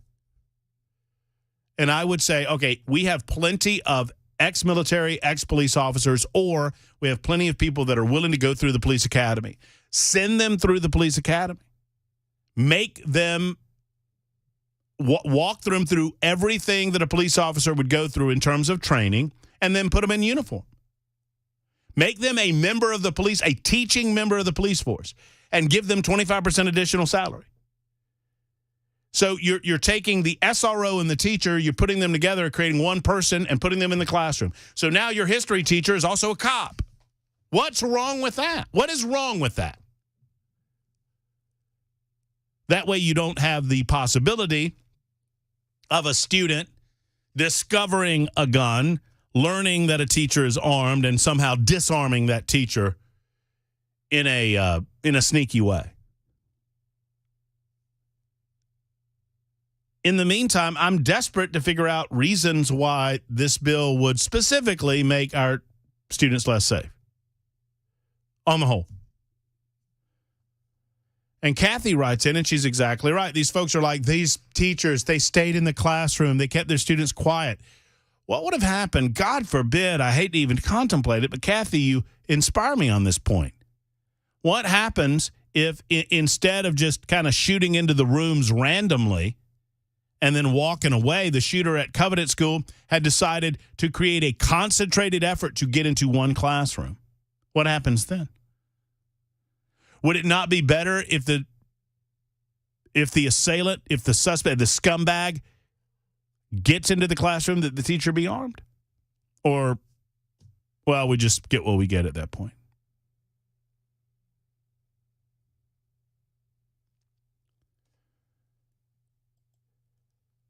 $8212 says, imagine if the assistant principal that was shot trying to pull the fire alarm was armed, trained.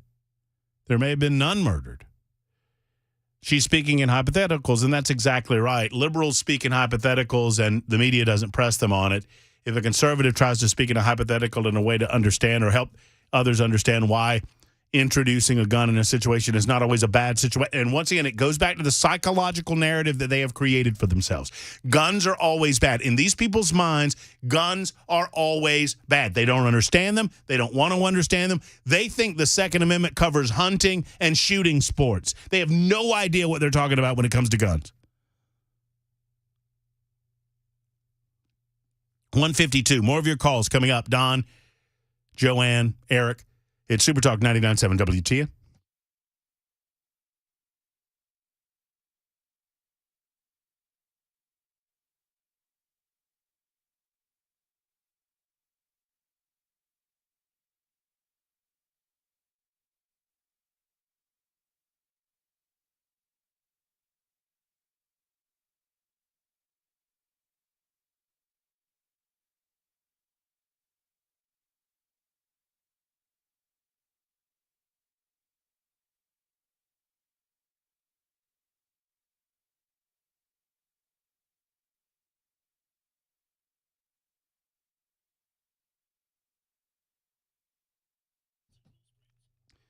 If you want to look better and feel better about yourself, I have a solution for you.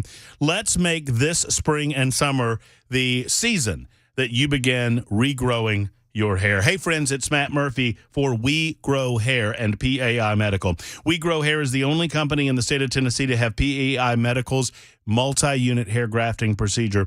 This trademarked procedure gives you more hair in one procedure than anyone else in the state of Tennessee. It's just that simple. They do more with less. They do more to save you time and money, and nobody else has it.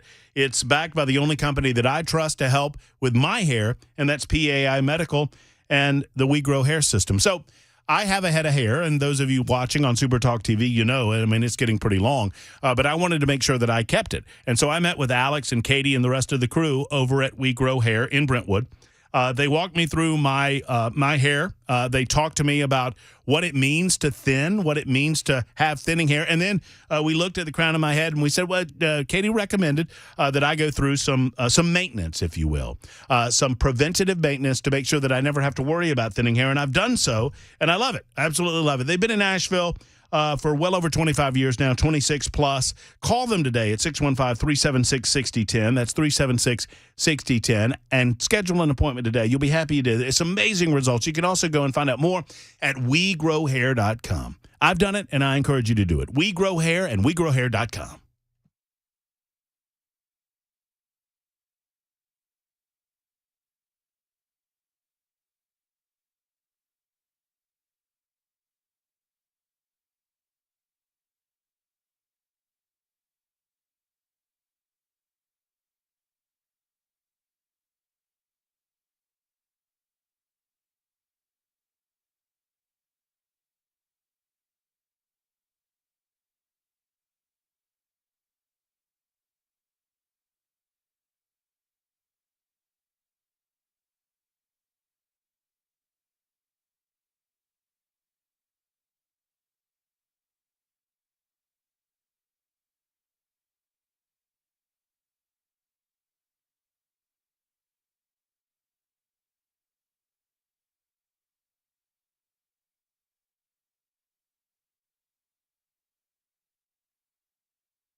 Super Talk 99.7 WTN. We are fast approaching the 2 o'clock hour. Another hour to go after that. Let's get to Joni real quick in Columbia. Joni has a question for me. Hey, Joni, how are you? I'm good. I was wondering if you know why they took Scotty Scheffler into a room with 3 other people and gave him his green coat that so many people watched him play, watched everybody play, and would have liked to have seen it out where the That's a fans great question. were. It's great. And you're not going to like the answer, Joni, but I have it. I have it. It's because that's the way they've always done it. Well, I saw they were doing it outdoors in some of those clips. No, they do. They do the ceremony in Butler Cabin for television, which is always awkward, and everybody hates it, especially those of us watching on TV. And thank you, Joni, for the call. And then they take them outside. They always do an outside portion, but they never televise that. They just televise the inside portion, or they rarely televise that. If they've got a window, they do. But it's awkward and it's awful, and I wish they would stop it. And there's your answer. Here's Mac Morey in the news on Super Talk.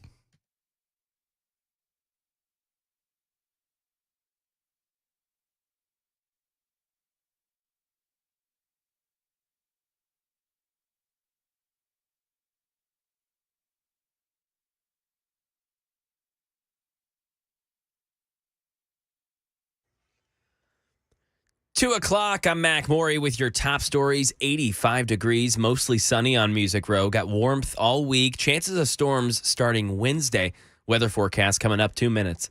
A major U.S. airline pausing flights to Israel again after Iran retaliated over the weekend. Here's Alex Stone. With uncertainty about how the conflict will move forward, United Airlines, which only a few weeks ago resumed its flights to Tel Aviv, says it has canceled its flights to Tel Aviv at least for today, as well as its flight from Washington Dulles to Amman, Jordan for Tuesday. Flights from Newark to Dubai have resumed. United says it has moved all of its crews out of the region, and it's monitoring the situation to decide when it's safe to resume flights to Tel Aviv and Amman. Back here in Tennessee right now, 38-year-old Monica Wilson's been accused of killing her 40-year-old brother, Michael Wilson, yesterday at a town home. It happened on Levy Lane. Wilson said to police on the scene that her brother had a, quote, outstanding personal debt with her.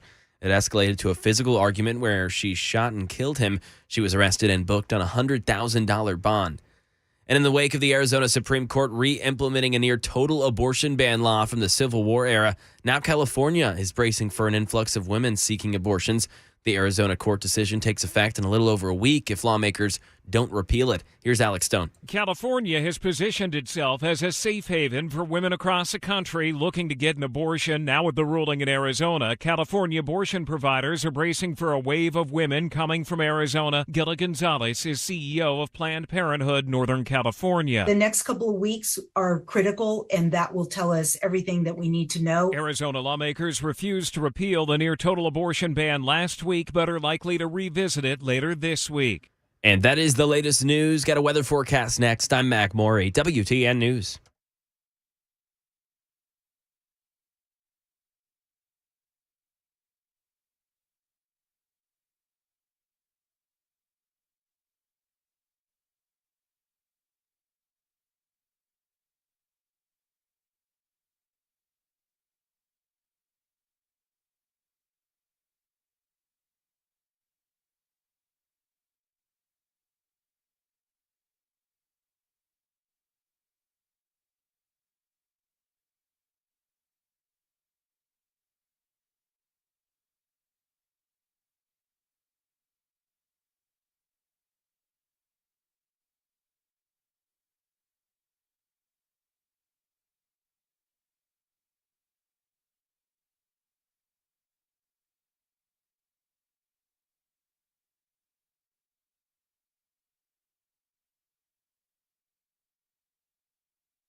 We regularly go to get oil changes. Why do we do that? Because we want to protect our engine.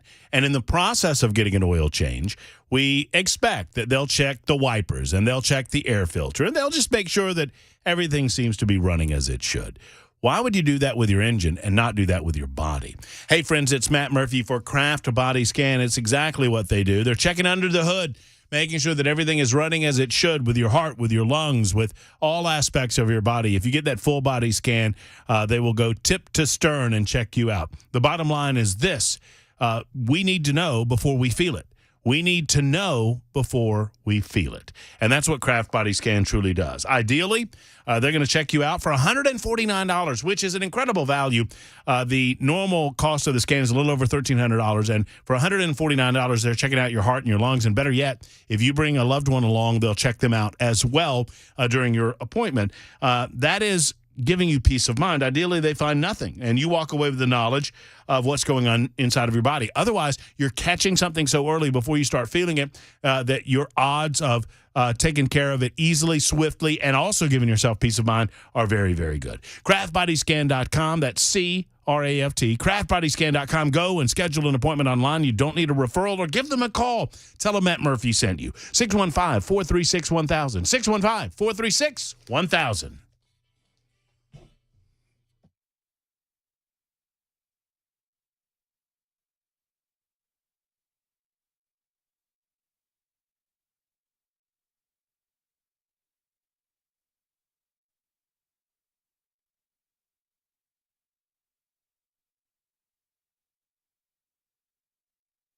Hello, it's the Matt Murphy Radio Show, final hour of our portion of the day, a part of live and local conversation that starts early in the morning at 5 a.m. with Dan Mandis, on through Chris Hand, yours truly, and Brian Wilson in the drive coming after me on Super Talk 99.7 WTN. Thank you for being out there.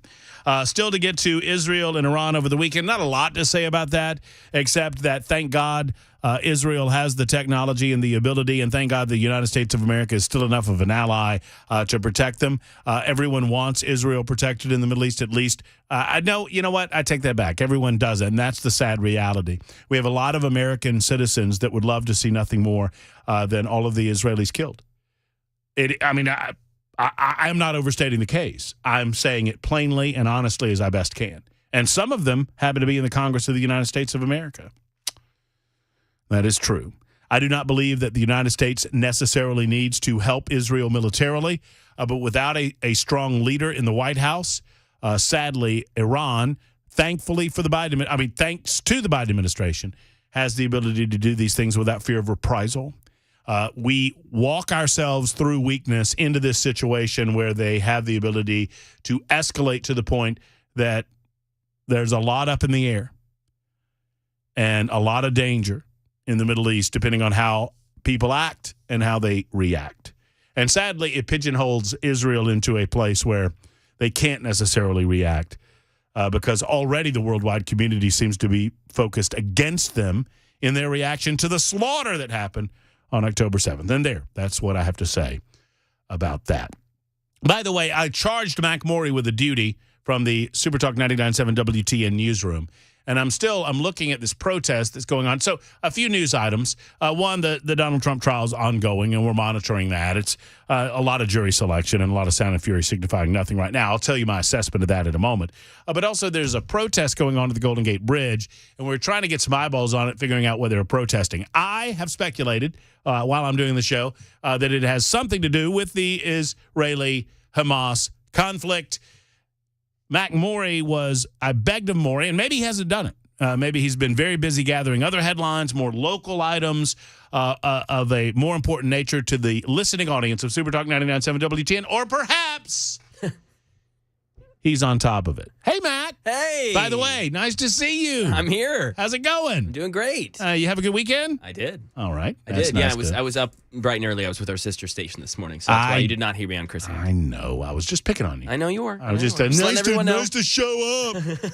I was here. By the way, while I have you, see where Travis Kelce's getting the business? Oh, I saw. Travis Kelce has done something that I didn't think was possible.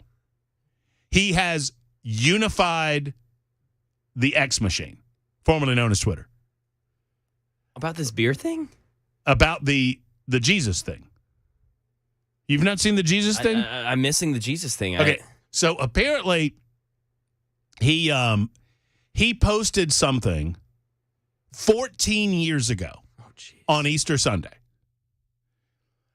And it was like, hey, JC did it so we don't have to. LOL, thanks. Oh, yeah, I see this. Happy Easter to all. #, shout out to Jesus for taking one for the team. There you go. And then he said, ... ha ha. Okay, so that happened 14 years ago. 2010. All right. So here's how he has brought the X machine together. Everyone now hates him. Everyone hates him except Matt Murphy. Oh, wow. And Taylor Swift. And Taylor Swift. And Mac Maury. And Mac Maury. Everyone else hates him. Because, one, he apparently, the only reason that this got brought up is because someone said that he recently deleted it. Oh. It's from 14 years ago when he was at Cincinnati. He's 20 years old. And he posts this.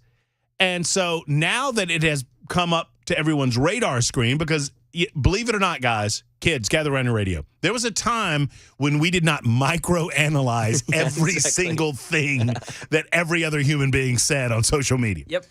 So now it's been brought up. And now there are the haters going, why did he delete it? And then now there's two groups, two camps. One camp says that he was making fun of JC. And they didn't like that. They didn't like the way he put it. The other camp was like, why is he bringing up JC at all? What is he, a Jesus? What is he, a Jesus lover? Or, whatever. Yeah, you're in a lose-lose here. Like everyone, but no, congratulations to good old number 87. He's brought the internet together in their hatred of him. I don't know how he did it. Anyway, so I thought that was funny. Oh, that is funny. I can't believe I missed. That's great. And what nerd? Yeah, exactly. What human being is living their life just waiting? Please. Oh, he deleted that tweet. If you want, you know how many tweets I have? You know how many posts I have? 95,600 posts. If y'all want to destroy me, there's got to be one. You can. It's got to be one. Just spend the time, because I know I've known talk show hosts when some of the cancel culture cranked up hot and heavy, they just deleted all their previous posts. Just deleted them for fear that someone would be out there to try to find something. But that's not why I brought you on. What's going on the Golden Gate Bridge? Yeah, so happened around 7:30 this morning. Okay. Dozens of protesters stopped their vehicles on the Golden Gate Bridge. They blocked southbound lanes of that span, and they were demanding that the U.S. stop arming and funding Israel in the war in Gaza. Yeah, there you go. There you go. So, Bell, can I get a law? Yeah, I think it's appropriate. Yeah, I think it is appropriate. Bell has no idea what we're talking about. No, he doesn't. He does not. And we shouldn't be more specific. So, like 5 minutes ago, Murphy said, I bet you I can guess what's going on the Golden Gate Bridge. Okay, that's good. I don't mind that one, but I want a little more. Oh, yeah, come on, give it to him. Yeah. Murphy was right. Murphy was right once again. Yes, I was right. They're protesting Israel on the Golden Gate Bridge. Why do these people, why with any issue, that's just you being mad that you didn't pick. Am I right, Maury? That's just Bell being mad that he couldn't figure out what we were talking about. Exactly. And now he's giving He's taking you out. Hey, I'll do it live. I'll do it. Shut your mouth. I was right. I don't understand why people think that it's going to draw. I mean, if all you want's negative attention, maybe you'll get it. If all you want's people to hate you, maybe you'll get it. I don't understand why people think that it will in any way positively impact whatever point they're trying to make, that you would stop traffic to make the point. Environmentalists do leftists. This is a tactic of the left. You don't see gun-toting, Second Amendment supporting, God-fearing, red-blooded, tobacco-chewing Americans in their souped up 4-wheel drive pickup trucks stopping traffic because they got to make. We're trying to make a point here. I can't even do it. We're trying to protest not being able to. Brim season has been limited. We can't. They won't let us catch the red snapper down in the Gulf anymore. We're going to protest that by shutting down 100 into Belmead. We're tired of it. You don't see that. You just don't. All right, we'll talk public education in the state of Tennessee in just a moment. We've been discussing the possibility of arming or giving schools the ability to better arm their teachers. Cassandra has been holding for some time, and I appreciate your call and I appreciate your patience. Cassandra, thank you for calling the Matt Murphy Show. How are you? Can you hear me? Yes, ma'am. Okay. I agree with your opinion. Teachers should have police academy training, but it's not the process that they're proposing right now. The police academies, they have full mental evaluations. And just as an example, my child came here 6 years ago from Florida, came from a very, very good public school, and I was shocked that in a short time in the public school here, there were children that were physically attacking teachers, even principals in school, as well as throwing desks over and scaring the teachers.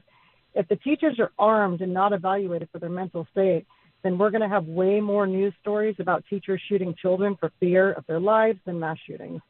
I think about how many teachers are jailed for things that definitely say they are not mentally stable. Teachers don't go through full psychological evaluations, and just because they have no criminal record does not mean that us as parents should cross our fingers and hope for the best. More processes need to be put in place before they should pass something like this.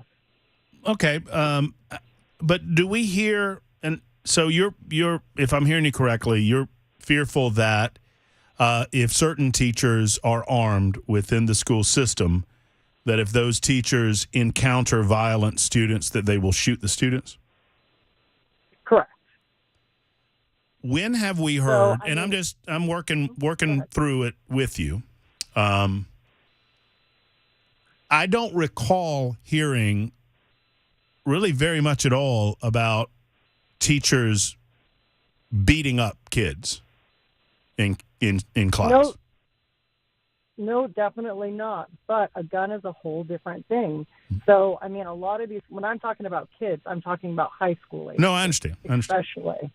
So you've got, large boys that, or girls, either way, that can get violent in the classroom. And I've actually had some teachers tell me before, and this is why I pulled my kids out of public school and put them in private school. Literally took a loan on my home to do that because the situation was so bad at the schools. Not just the teachers, but more the students. And I had teachers tell me that they fear for their lives every day. So if a teacher had that and had a gun handy, I mean, they can't physically take on some of these, high school kids. But I feel like we would hear a lot more about it in the news about a teacher going, well, I feared for my life, which they literally said, outright to me before, a couple of them. And if that's the case, I mean, I really just think more psychological evaluation should be given to the point that you're going to be teaching minors. You're the only adult in the class, and it's kind of like the entire class against you type thing. And if they're mentally stable, that's absolutely fine.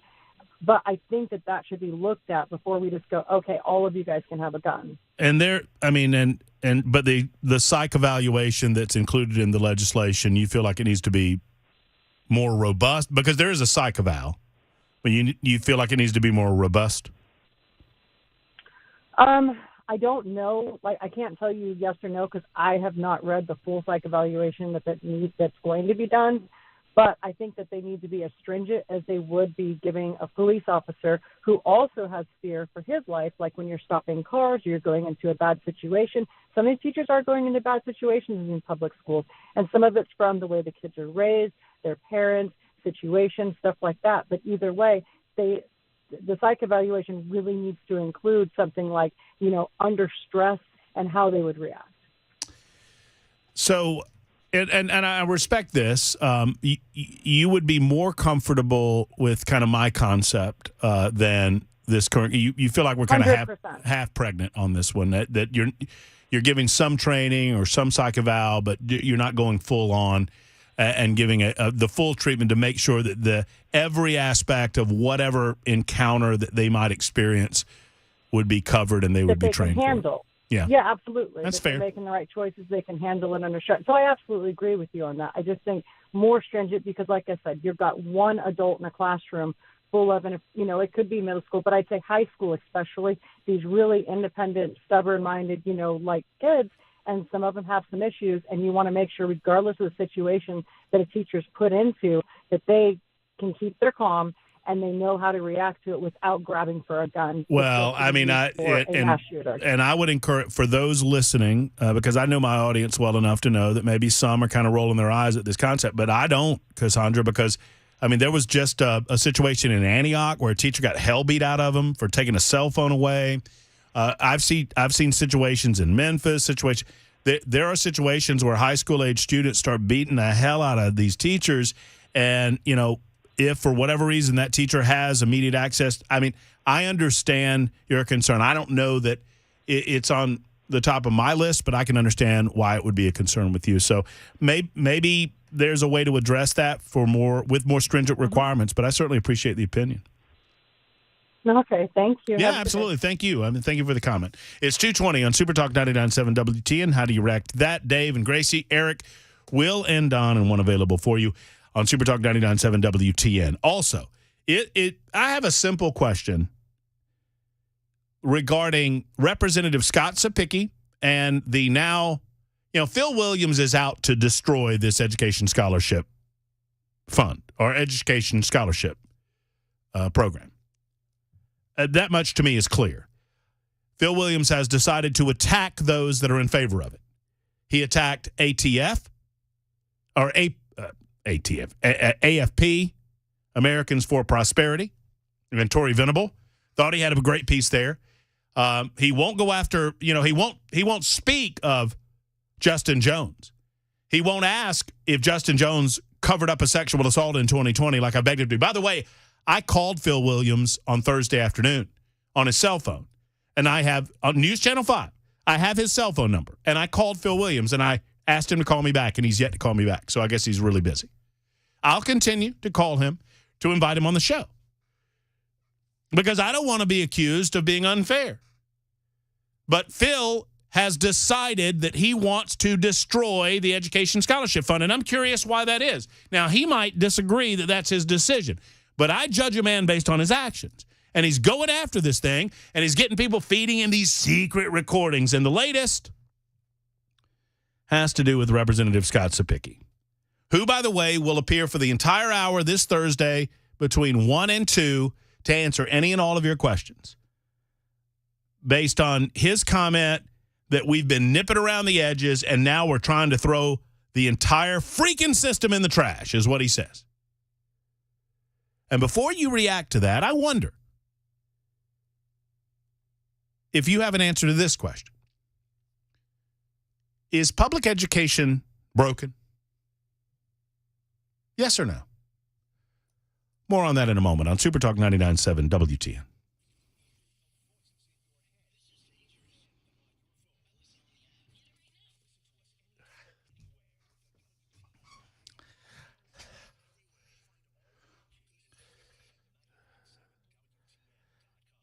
I am so excited about a brand new sponsor to the Matt Murphy Radio Show. It is U.S. Pest. Excited for a number of reasons. First and foremost, when you live in Tennessee, you're going to have bugs. And if you want bugs gone, there's not a better pest control company, really in America, and certainly in Tennessee, to protect your family than U.S. Pest. And it's that time of year. It's time to call U.S. Pest. If the creepy crawlies are out en masse, you need to call U.S. Pest. And obviously, if you don't have termite protection, well, I don't know what you're doing. You need to call U.S. Pest. But secondarily, this is a family-owned operation. I have gotten to know J.K. and Erica, and I cannot tell you how much they love the state of Tennessee and they love the United States of America. It's one of the reasons that it makes me so proud to tell you about a wonderful company that they've really grown from the ground up. There's a reason that U.S. Pest is Tennessee's largest family-owned pest control company, because they are the best at what they do. So pick up the phone and call them now. Whatever your pest control need might be, U.S. Pest has your answer. Go to uspest.com, uspest.com. com or make the call that so many others have made. There's a reason why they're Nashville's most trusted pest control company, and I'm happy to tell you about them. 615-822-8500. Do me this favor. Call the team at U.S. Pest and tell them, hey, I heard about you on the Matt Murphy Show. Thanks for sponsoring the Murphy Show and providing the 3 hours of what we do. 615-822-8500 for any and all of your pest needs. It's U.S. Pest.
Protests on the Golden Gate Bridge over the conflicts in Gaza. A Tennessee State football player dead after getting hit by a hit-and-run driver.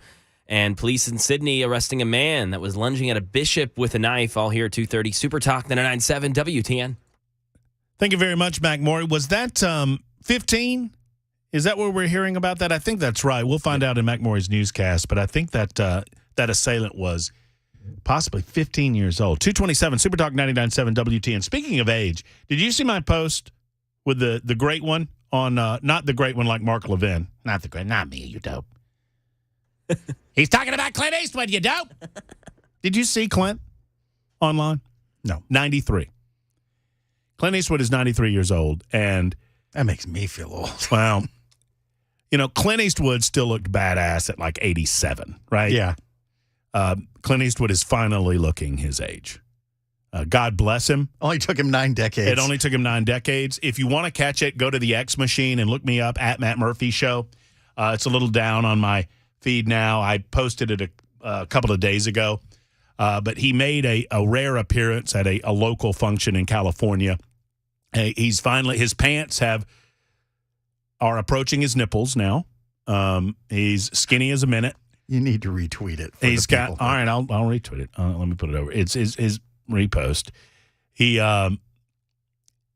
pants are, going toward the nips. He's as skinny as can be. He's got long hair. He's got a long beard.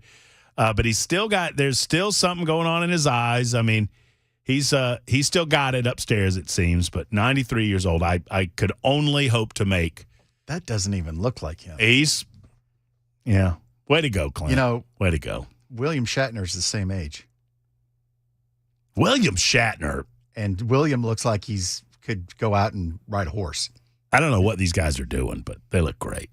Absolutely great. I mean, but Clint, yeah, he's finally looking like a 93-year-old man after years of staving that off. And by the way, I'm talking about a guy who's done more post-80 than I'll probably ever do in my life. And that's pretty special. Don is next. Don is next in the borough. Thank you for your hold, Don. How are you, sir? I'm fine. How you doing? I'm well, thank you. Hey, listen, real quick. I'm retired military, and a majority of my military service, I was a range master. So I'm an expert in rifle and expert in pistol. And so I train my neighbors, my friends, my family. I got a range in the back part of my property, so I shoot all the time and instruct people. And the one thing that I tell, especially the ladies, is you have the element of surprise. So the last thing a carjacker or it doesn't matter, any kind of villain has, he's not going to think you have a weapon. So if you can maintain your cool, use that weapon when the time is appropriate. Don't get in a shootout 2 feet apart. If you're putting groceries in your car and somebody shoves you in the back seat, take your time. You have the element of surprise, and when you have that opportunity, you turn them off like a light switch. Yeah. And the other thing I'd like to say real quick, I'll let you go, Matt, is for all the Palestinians that are protesting and everything, they need to sit down and shut up. You know, our fathers and grandfathers, in your case, taught us, be careful who you hang out with, because you're just as responsible as they are. So they get in bed with Hamas, guess what? You suffer the consequences of Hamas. That's all I got to say. Great stuff, Don. Thank you. And, you know, and I just found out that this is not exclusive to the Golden Gate Bridge. It's happening all over. This is what happens when... I saw a post where they had the road to O'Hare blocked, and people were literally having to get out of their cars and drag their luggage and walk the rest of the way to the airport. Anti-Israeli protesters, that would be pro-Hamas protesters, pro-terrorism protesters, pro-human slaughter protesters. All right, so these are protesters who are pro-human slaughter. I mean, can we not just say this like we mean it here? I'll get into more of it in a moment. Mac Moore's got his newscast right now. More of your calls as well. But apparently pro-human slaughter protesters are engaging all over the country. More in a moment on Super Talk 99.7 WTN.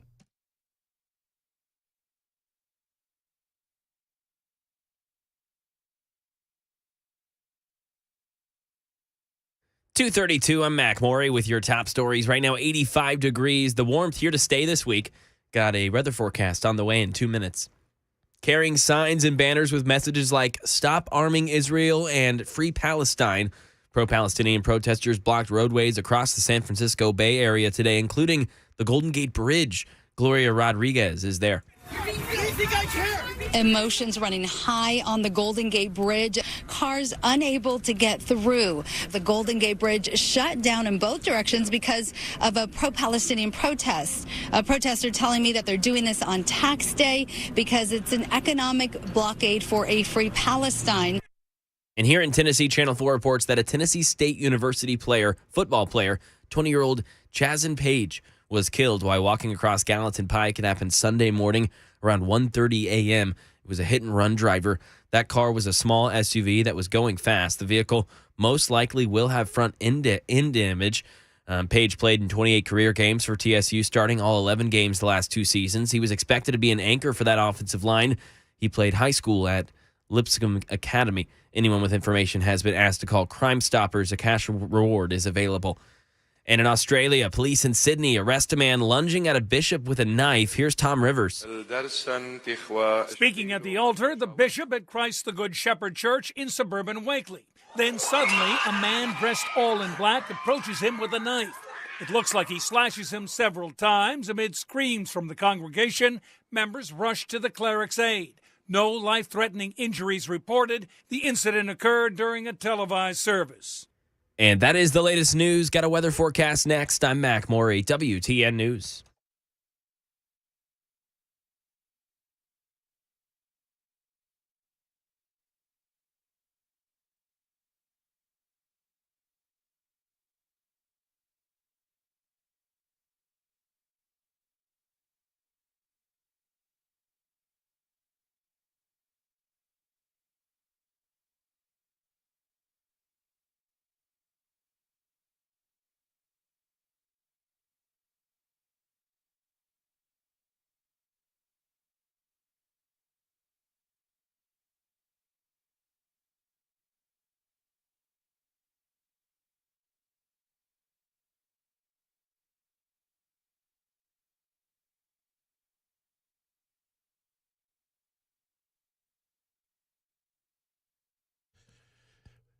2 locations of Savory Spice to tell you about during our time together talking about the deliciousness that is Savory Spice. Hey, friends, it's Matt Murphy. One of those locations is over at L&L Market on Charlotte Pike. The other in downtown Franklin, just next to Gray's Pharmacy. When you walk in, you smell the smell. You immediately smell the delicious aromas of various spices from right here in the good old U.S. and around the world. And they've got different spices that other places simply don't have, and all of their spices are of a superior quality. Plus, they gift-giving ideas.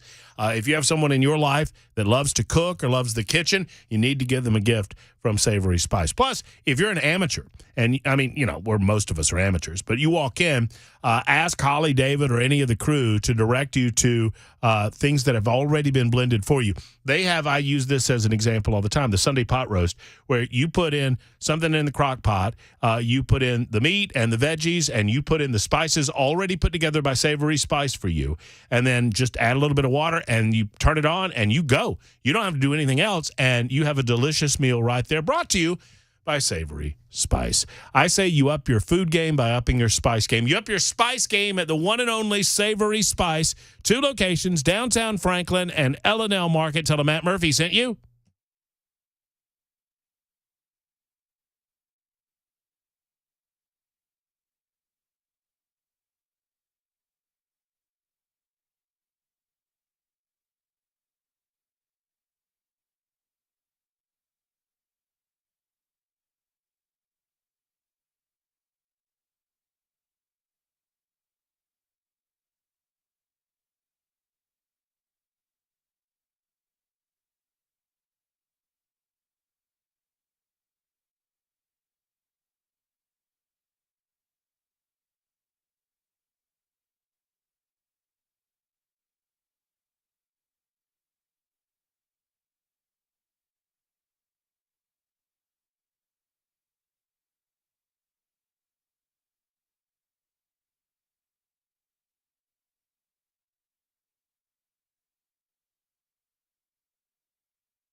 Hey, friends, Matt Murphy for Defend Systems. I always say, and we've been talking about some of these types of subjects on the show today, I always say that hope is not a plan. Hope is not a plan. It's time to get trained when it comes to protecting yourself and protecting your family.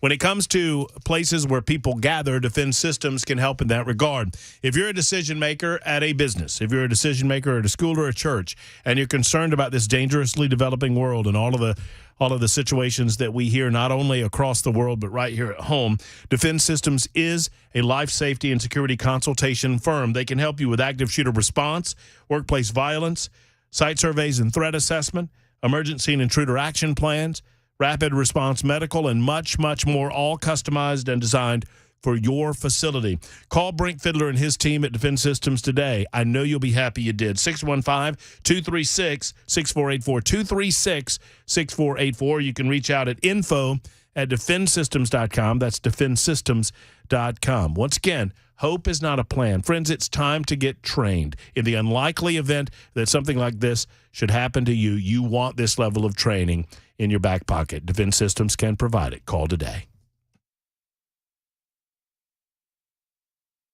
Super Talk 99.7 WTN. It is 2:40. Wrapping up a Monday edition of the Murphy Show. Still plenty of time for your telephone calls. Plenty of time for public comment on what is a public education boondoggle, what has become a boondoggle. Here's the deal. Look, I've made no bones about desiring to give maximum opportunity for parents to make decisions for their children with regard to education in this state.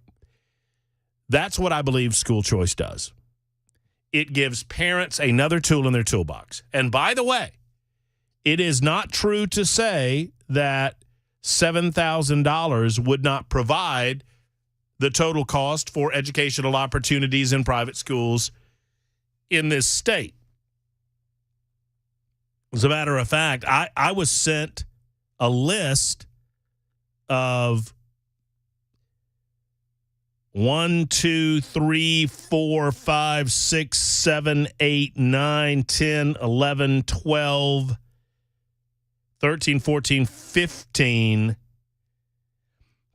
different schools that are right at $7,000 or less annually for tuition. Private schools, Christian schools, academies, and whatnot. So they do exist. However, sadly, we are no longer able to debate the merits of this specific legislation, the Education Scholarship Fund, because liberals have decided to try to make it about the people supporting it as opposed to the legislation itself. I understand general concerns about the legislation. I understand debate about the legislation. For the life of me, I can't understand this. Phil Williams of News Channel 5 has decided that he's going to advocate in a way that will destroy this legislation. He would probably deny that, but that's what he's doing. That's what he's doing. I mean, can we not just be honest about it? He tried to destroy Tory Venable with Americans for Prosperity, and that missed the mark. Oh, my goodness, a lobbyist said she'll come after a lawmaker if the lawmaker doesn't do what they want. Whatever. And that's fine. All's fair in love and war and politics. And now he's going after Representative Scott Sapicki, which also is fair. But it has nothing to do with the merits of the legislation. He's trying to engage. Phil Williams is engaging in the politics of personal destruction. Now, in the interest of fairness and full disclosure, I called Phil Williams last Thursday to invite him on my radio show, and I've not heard back from him. I left him a message. In the interest of full disclosure, when we complete our show at 3 o'clock, I will call him again, and I will invite him again. Ask him to give me a call. Let's see if he does. Phil Williams, if my spidey senses are correct, is probably the type of guy that would demand or expect a call back, but would never actually give you one. So we'll find out together. But his latest expose is a recording which captures a conversation between Scott Sapicki, who will be on our show Thursday from 1 until 2. I could have had him on earlier, but I left him in the normal position. I mean, he's on with us once a week to talk about this issue because that's how important I think it is. The recording apparently captures a conversation between himself and homeschool advocates who oppose school vouchers. And in the conversation, he said that he believes that blowing it all up is the only way to fix the state's public school system. And what does he mean by that? Well, I'll let Scott tell you that on Thursday. I would note that every time Phil so Phil noted that Scott's kids are in private school. I would observe that I've never seen Phil mention that about Heidi Campbell's opposition to this legislation. Have you? So, well, I'm nodding my head no, but he's got me blocked, so I can't. Well, really that's say right. So Phil, when he mentioned Scott Sapicki, Scott Sapicki has his kids in private school, so blah, blah, blah. Scott Sapicki, whose children attend a private religious school in Columbia, said he believes in blowing it all up, blah, blah, blah. He never goes, Heidi Campbell, who attended private school and whose children attend private school, is opposed to the legislation, blah, blah, blah. Because that's not the way they operate. I'm just pointing out the subtle narrative shift, the subtle way that people like Phil Williams operate in order to lean one way or the other. They throw rocks and they hide their hand. And that's what Phil is doing here. But it is what it is, and here's what my observation would be about it. I don't believe that this education scholarship fund will pass this year. Because I believe the leftist operatives that exist in this state, including Phil Williams, have effectively made the argument an ad hominem attack as opposed to arguing the merits of the legislation. I think there are enough differences of opinion within the body itself, within the House and Senate versions, that with all of the rest of this going on, exterior to those very real disputes or disagreements about how best to move forward, I don't think you're going to move forward. But I could be proven wrong and would be delighted if I were. Just wanted to make mention of that before the show expired today, and we hand off to Brian Wilson. The recording apparently came from a meeting last month between Murray County Republicans and homeschool families who fear the voucher plan will ultimately lead to more regulations of their activities. Scott has been steadfast that he doesn't believe homeschoolers should be involved. And my question for you would be, is public education broken or not? And how are you going to fix it? The only thing we ever hear from Democrats about how to fix it is money. Well, I have the sheet. I have the list of money, the expenditures right here. If you're watching on Super Talk TV, here it is. In fiscal year 2012 to 2013, total state funding in education was $3.9 billion. This educational school year, $6.5 billion. That's state funding. State funding has gone up $2.5 billion, and ACT scores have gone down. Huh? You follow? Funding has gone up $2.6 billion, and ACT scores have gone down. But it's all about the money, right? Gracie's next up. I'll get to as many as I can. Thank you for your patience, Gracie. How are you? I'm good. How are you? I'm wonderful. Talking education. What's on your mind? Well, education is a long topic. We've been talking about how the money has gone up and the scores have gone down since 2013. It's been a steady conversation. It's true. I'm looking at the money. I'm looking at the scores. Yep. But I wanted to, the reason I called in was I wanted to discuss the armed teachers thing. Aside from the fact that, Tennessee Constitution provides for education, but nowhere does it require us to maintain a real estate portfolio and a fleet of school buses. So in terms of that, I'm in agreement with Sapicki. But back to armed teachers, why has the ballistics film never entered the conversation? Because we know, had the ballistics film been applied as the experts told Covenant a full year in advance, she wouldn't have made it through the door. Right. So everybody wants to talk guns, and they want to call it a proactive measure, but nobody talks about the means and methods that are actually proactive in preventing it. Well, I understand that ballistic film does work, and obviously we've spoken to our good friend Brink Fiddler about it on repeated occasions. So are you're suggesting that the Covenant School was negligent because they didn't apply that ballistic film? Oh, I absolutely believe that. Yes, I do. Well, I tend to blame the shooter. I blame the shooter, but I blame Covenant for not taking proactive measures. Well, and we should probably never let kids on the playground either. Well, now, Matt, we ain't going to wrap them up in bubble wrap and stick them in a cotton room. I can hindsight Covenant. I can hindsight Columbine. I can hindsight everything and tell you how you could prevent every single accident, or rather every single shooting that's ever happened at a school. I can hindsight every one of them and tell you. If there were 40 cops there that day, the shooting wouldn't have happened either, Gracie.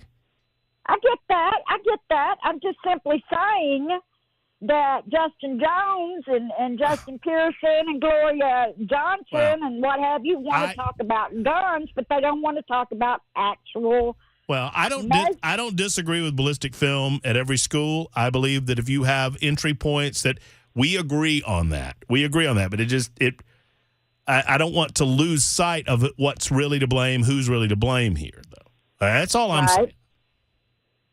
Okay, I'm in agreement on that point.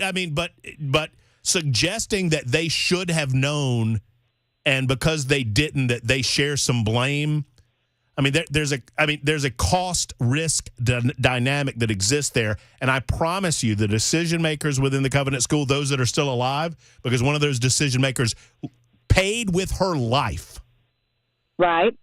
So, suggesting that, they should have known better or whatever, I promise you nobody blames them more than themselves. Oh, I'm sure. But I'm saying don't be talking about taking guns away from everyone else if you're not going to talk about. I'm not. Well, and I don't mean to yell at you. I mean, I don't. I'm sorry that I yelled at you. I apologize. I just get very excited about all of this. All right. Is that fair? I'm good. That's fair. Okay. I love you. All Take right. care. Gracie's a good one. I don't mean to yell at her, but let's not lose sight of the real blame here. It's 2:51 on Super Talk 99.7 WTN. We'll talk with Brian Wilson next to the drive. Find out what's coming up this afternoon.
Won't you take me back to Tennessee? I'm going to give it away. We're going to do TikTok today. Oh, TikTok or talk? Okay. TALK.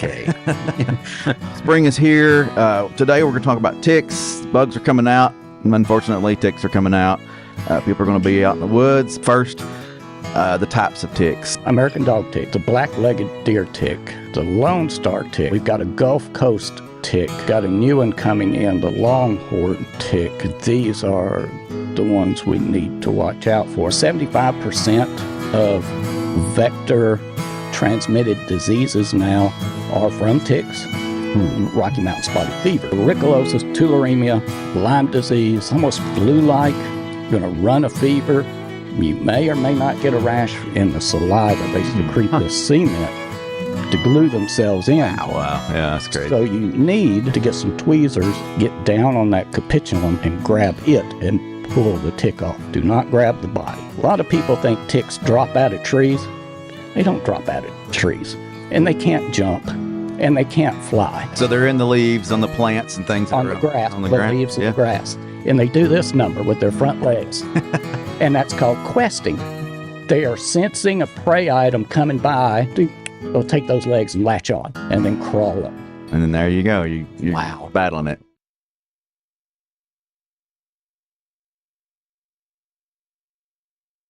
The guaranteed offer is the easiest way to sell your home. It's really simple. We bring you an all-cash offer. You close in as little as 21 days. No home inspections, no lock boxes, no open houses. Go to markspain.com to get a guaranteed offer and start packing. What an absolute mess. Hey, it's Dan Mandison. Look at my closets.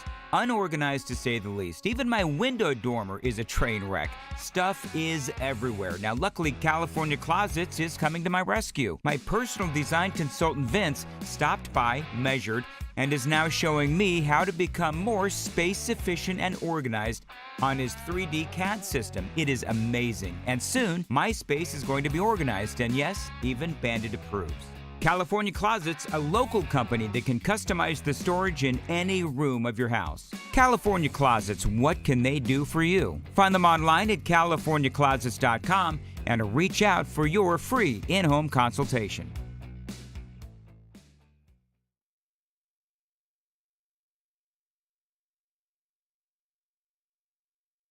Hey, what's up, guys? This is Matt Murphy for Members Nutrition. I want to tell you about the Members Nutrition difference, and I want to encourage you to go over to the Members Nutrition website. Number one, they believe at Members Nutrition that they can sell vitamins and supplements at a lower cost point, and they're doing it every single day at membersnutrition.com. Number two, they want to make these products right here in the United States of America, not from some overseas company, and they do that every single day. I encourage you to go to membersnutrition.com. You'll get 50% off your purchase price at checkout. You don't have to put in any codes. Just go to membersnutrition.com. Once again, membersnutrition.com.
Super Talk 99.7 WTN wrapping up the Matt Murphy portion of the broadcast day and anxiously awaiting the drive with Brian Wilson. And it's my understanding we've got a preview right now. Brian Wilson is with us. What's up, man? I was listening very carefully to your conversation. You know, Sapicki, it seems to me, is right. I mean, you really, if you look at scores and you look at all the testing and you look at the money's not the issue. That's right. I saw this in the District of Columbia. Students get more money per student in the District of Columbia than any other school system in the entire nation. Money doesn't solve the problem. And what you got to have is, I think he's right. I think you sort of have to start at ground zero and try something different. because what we have in many ways is not working. I'm with you on that. Do you and you was such a great reporter for so many years. And I'm not here to disparage Phil Williams. I don't know the man, but it seems odd. He seems to be grasping at ways to oppose this legislation.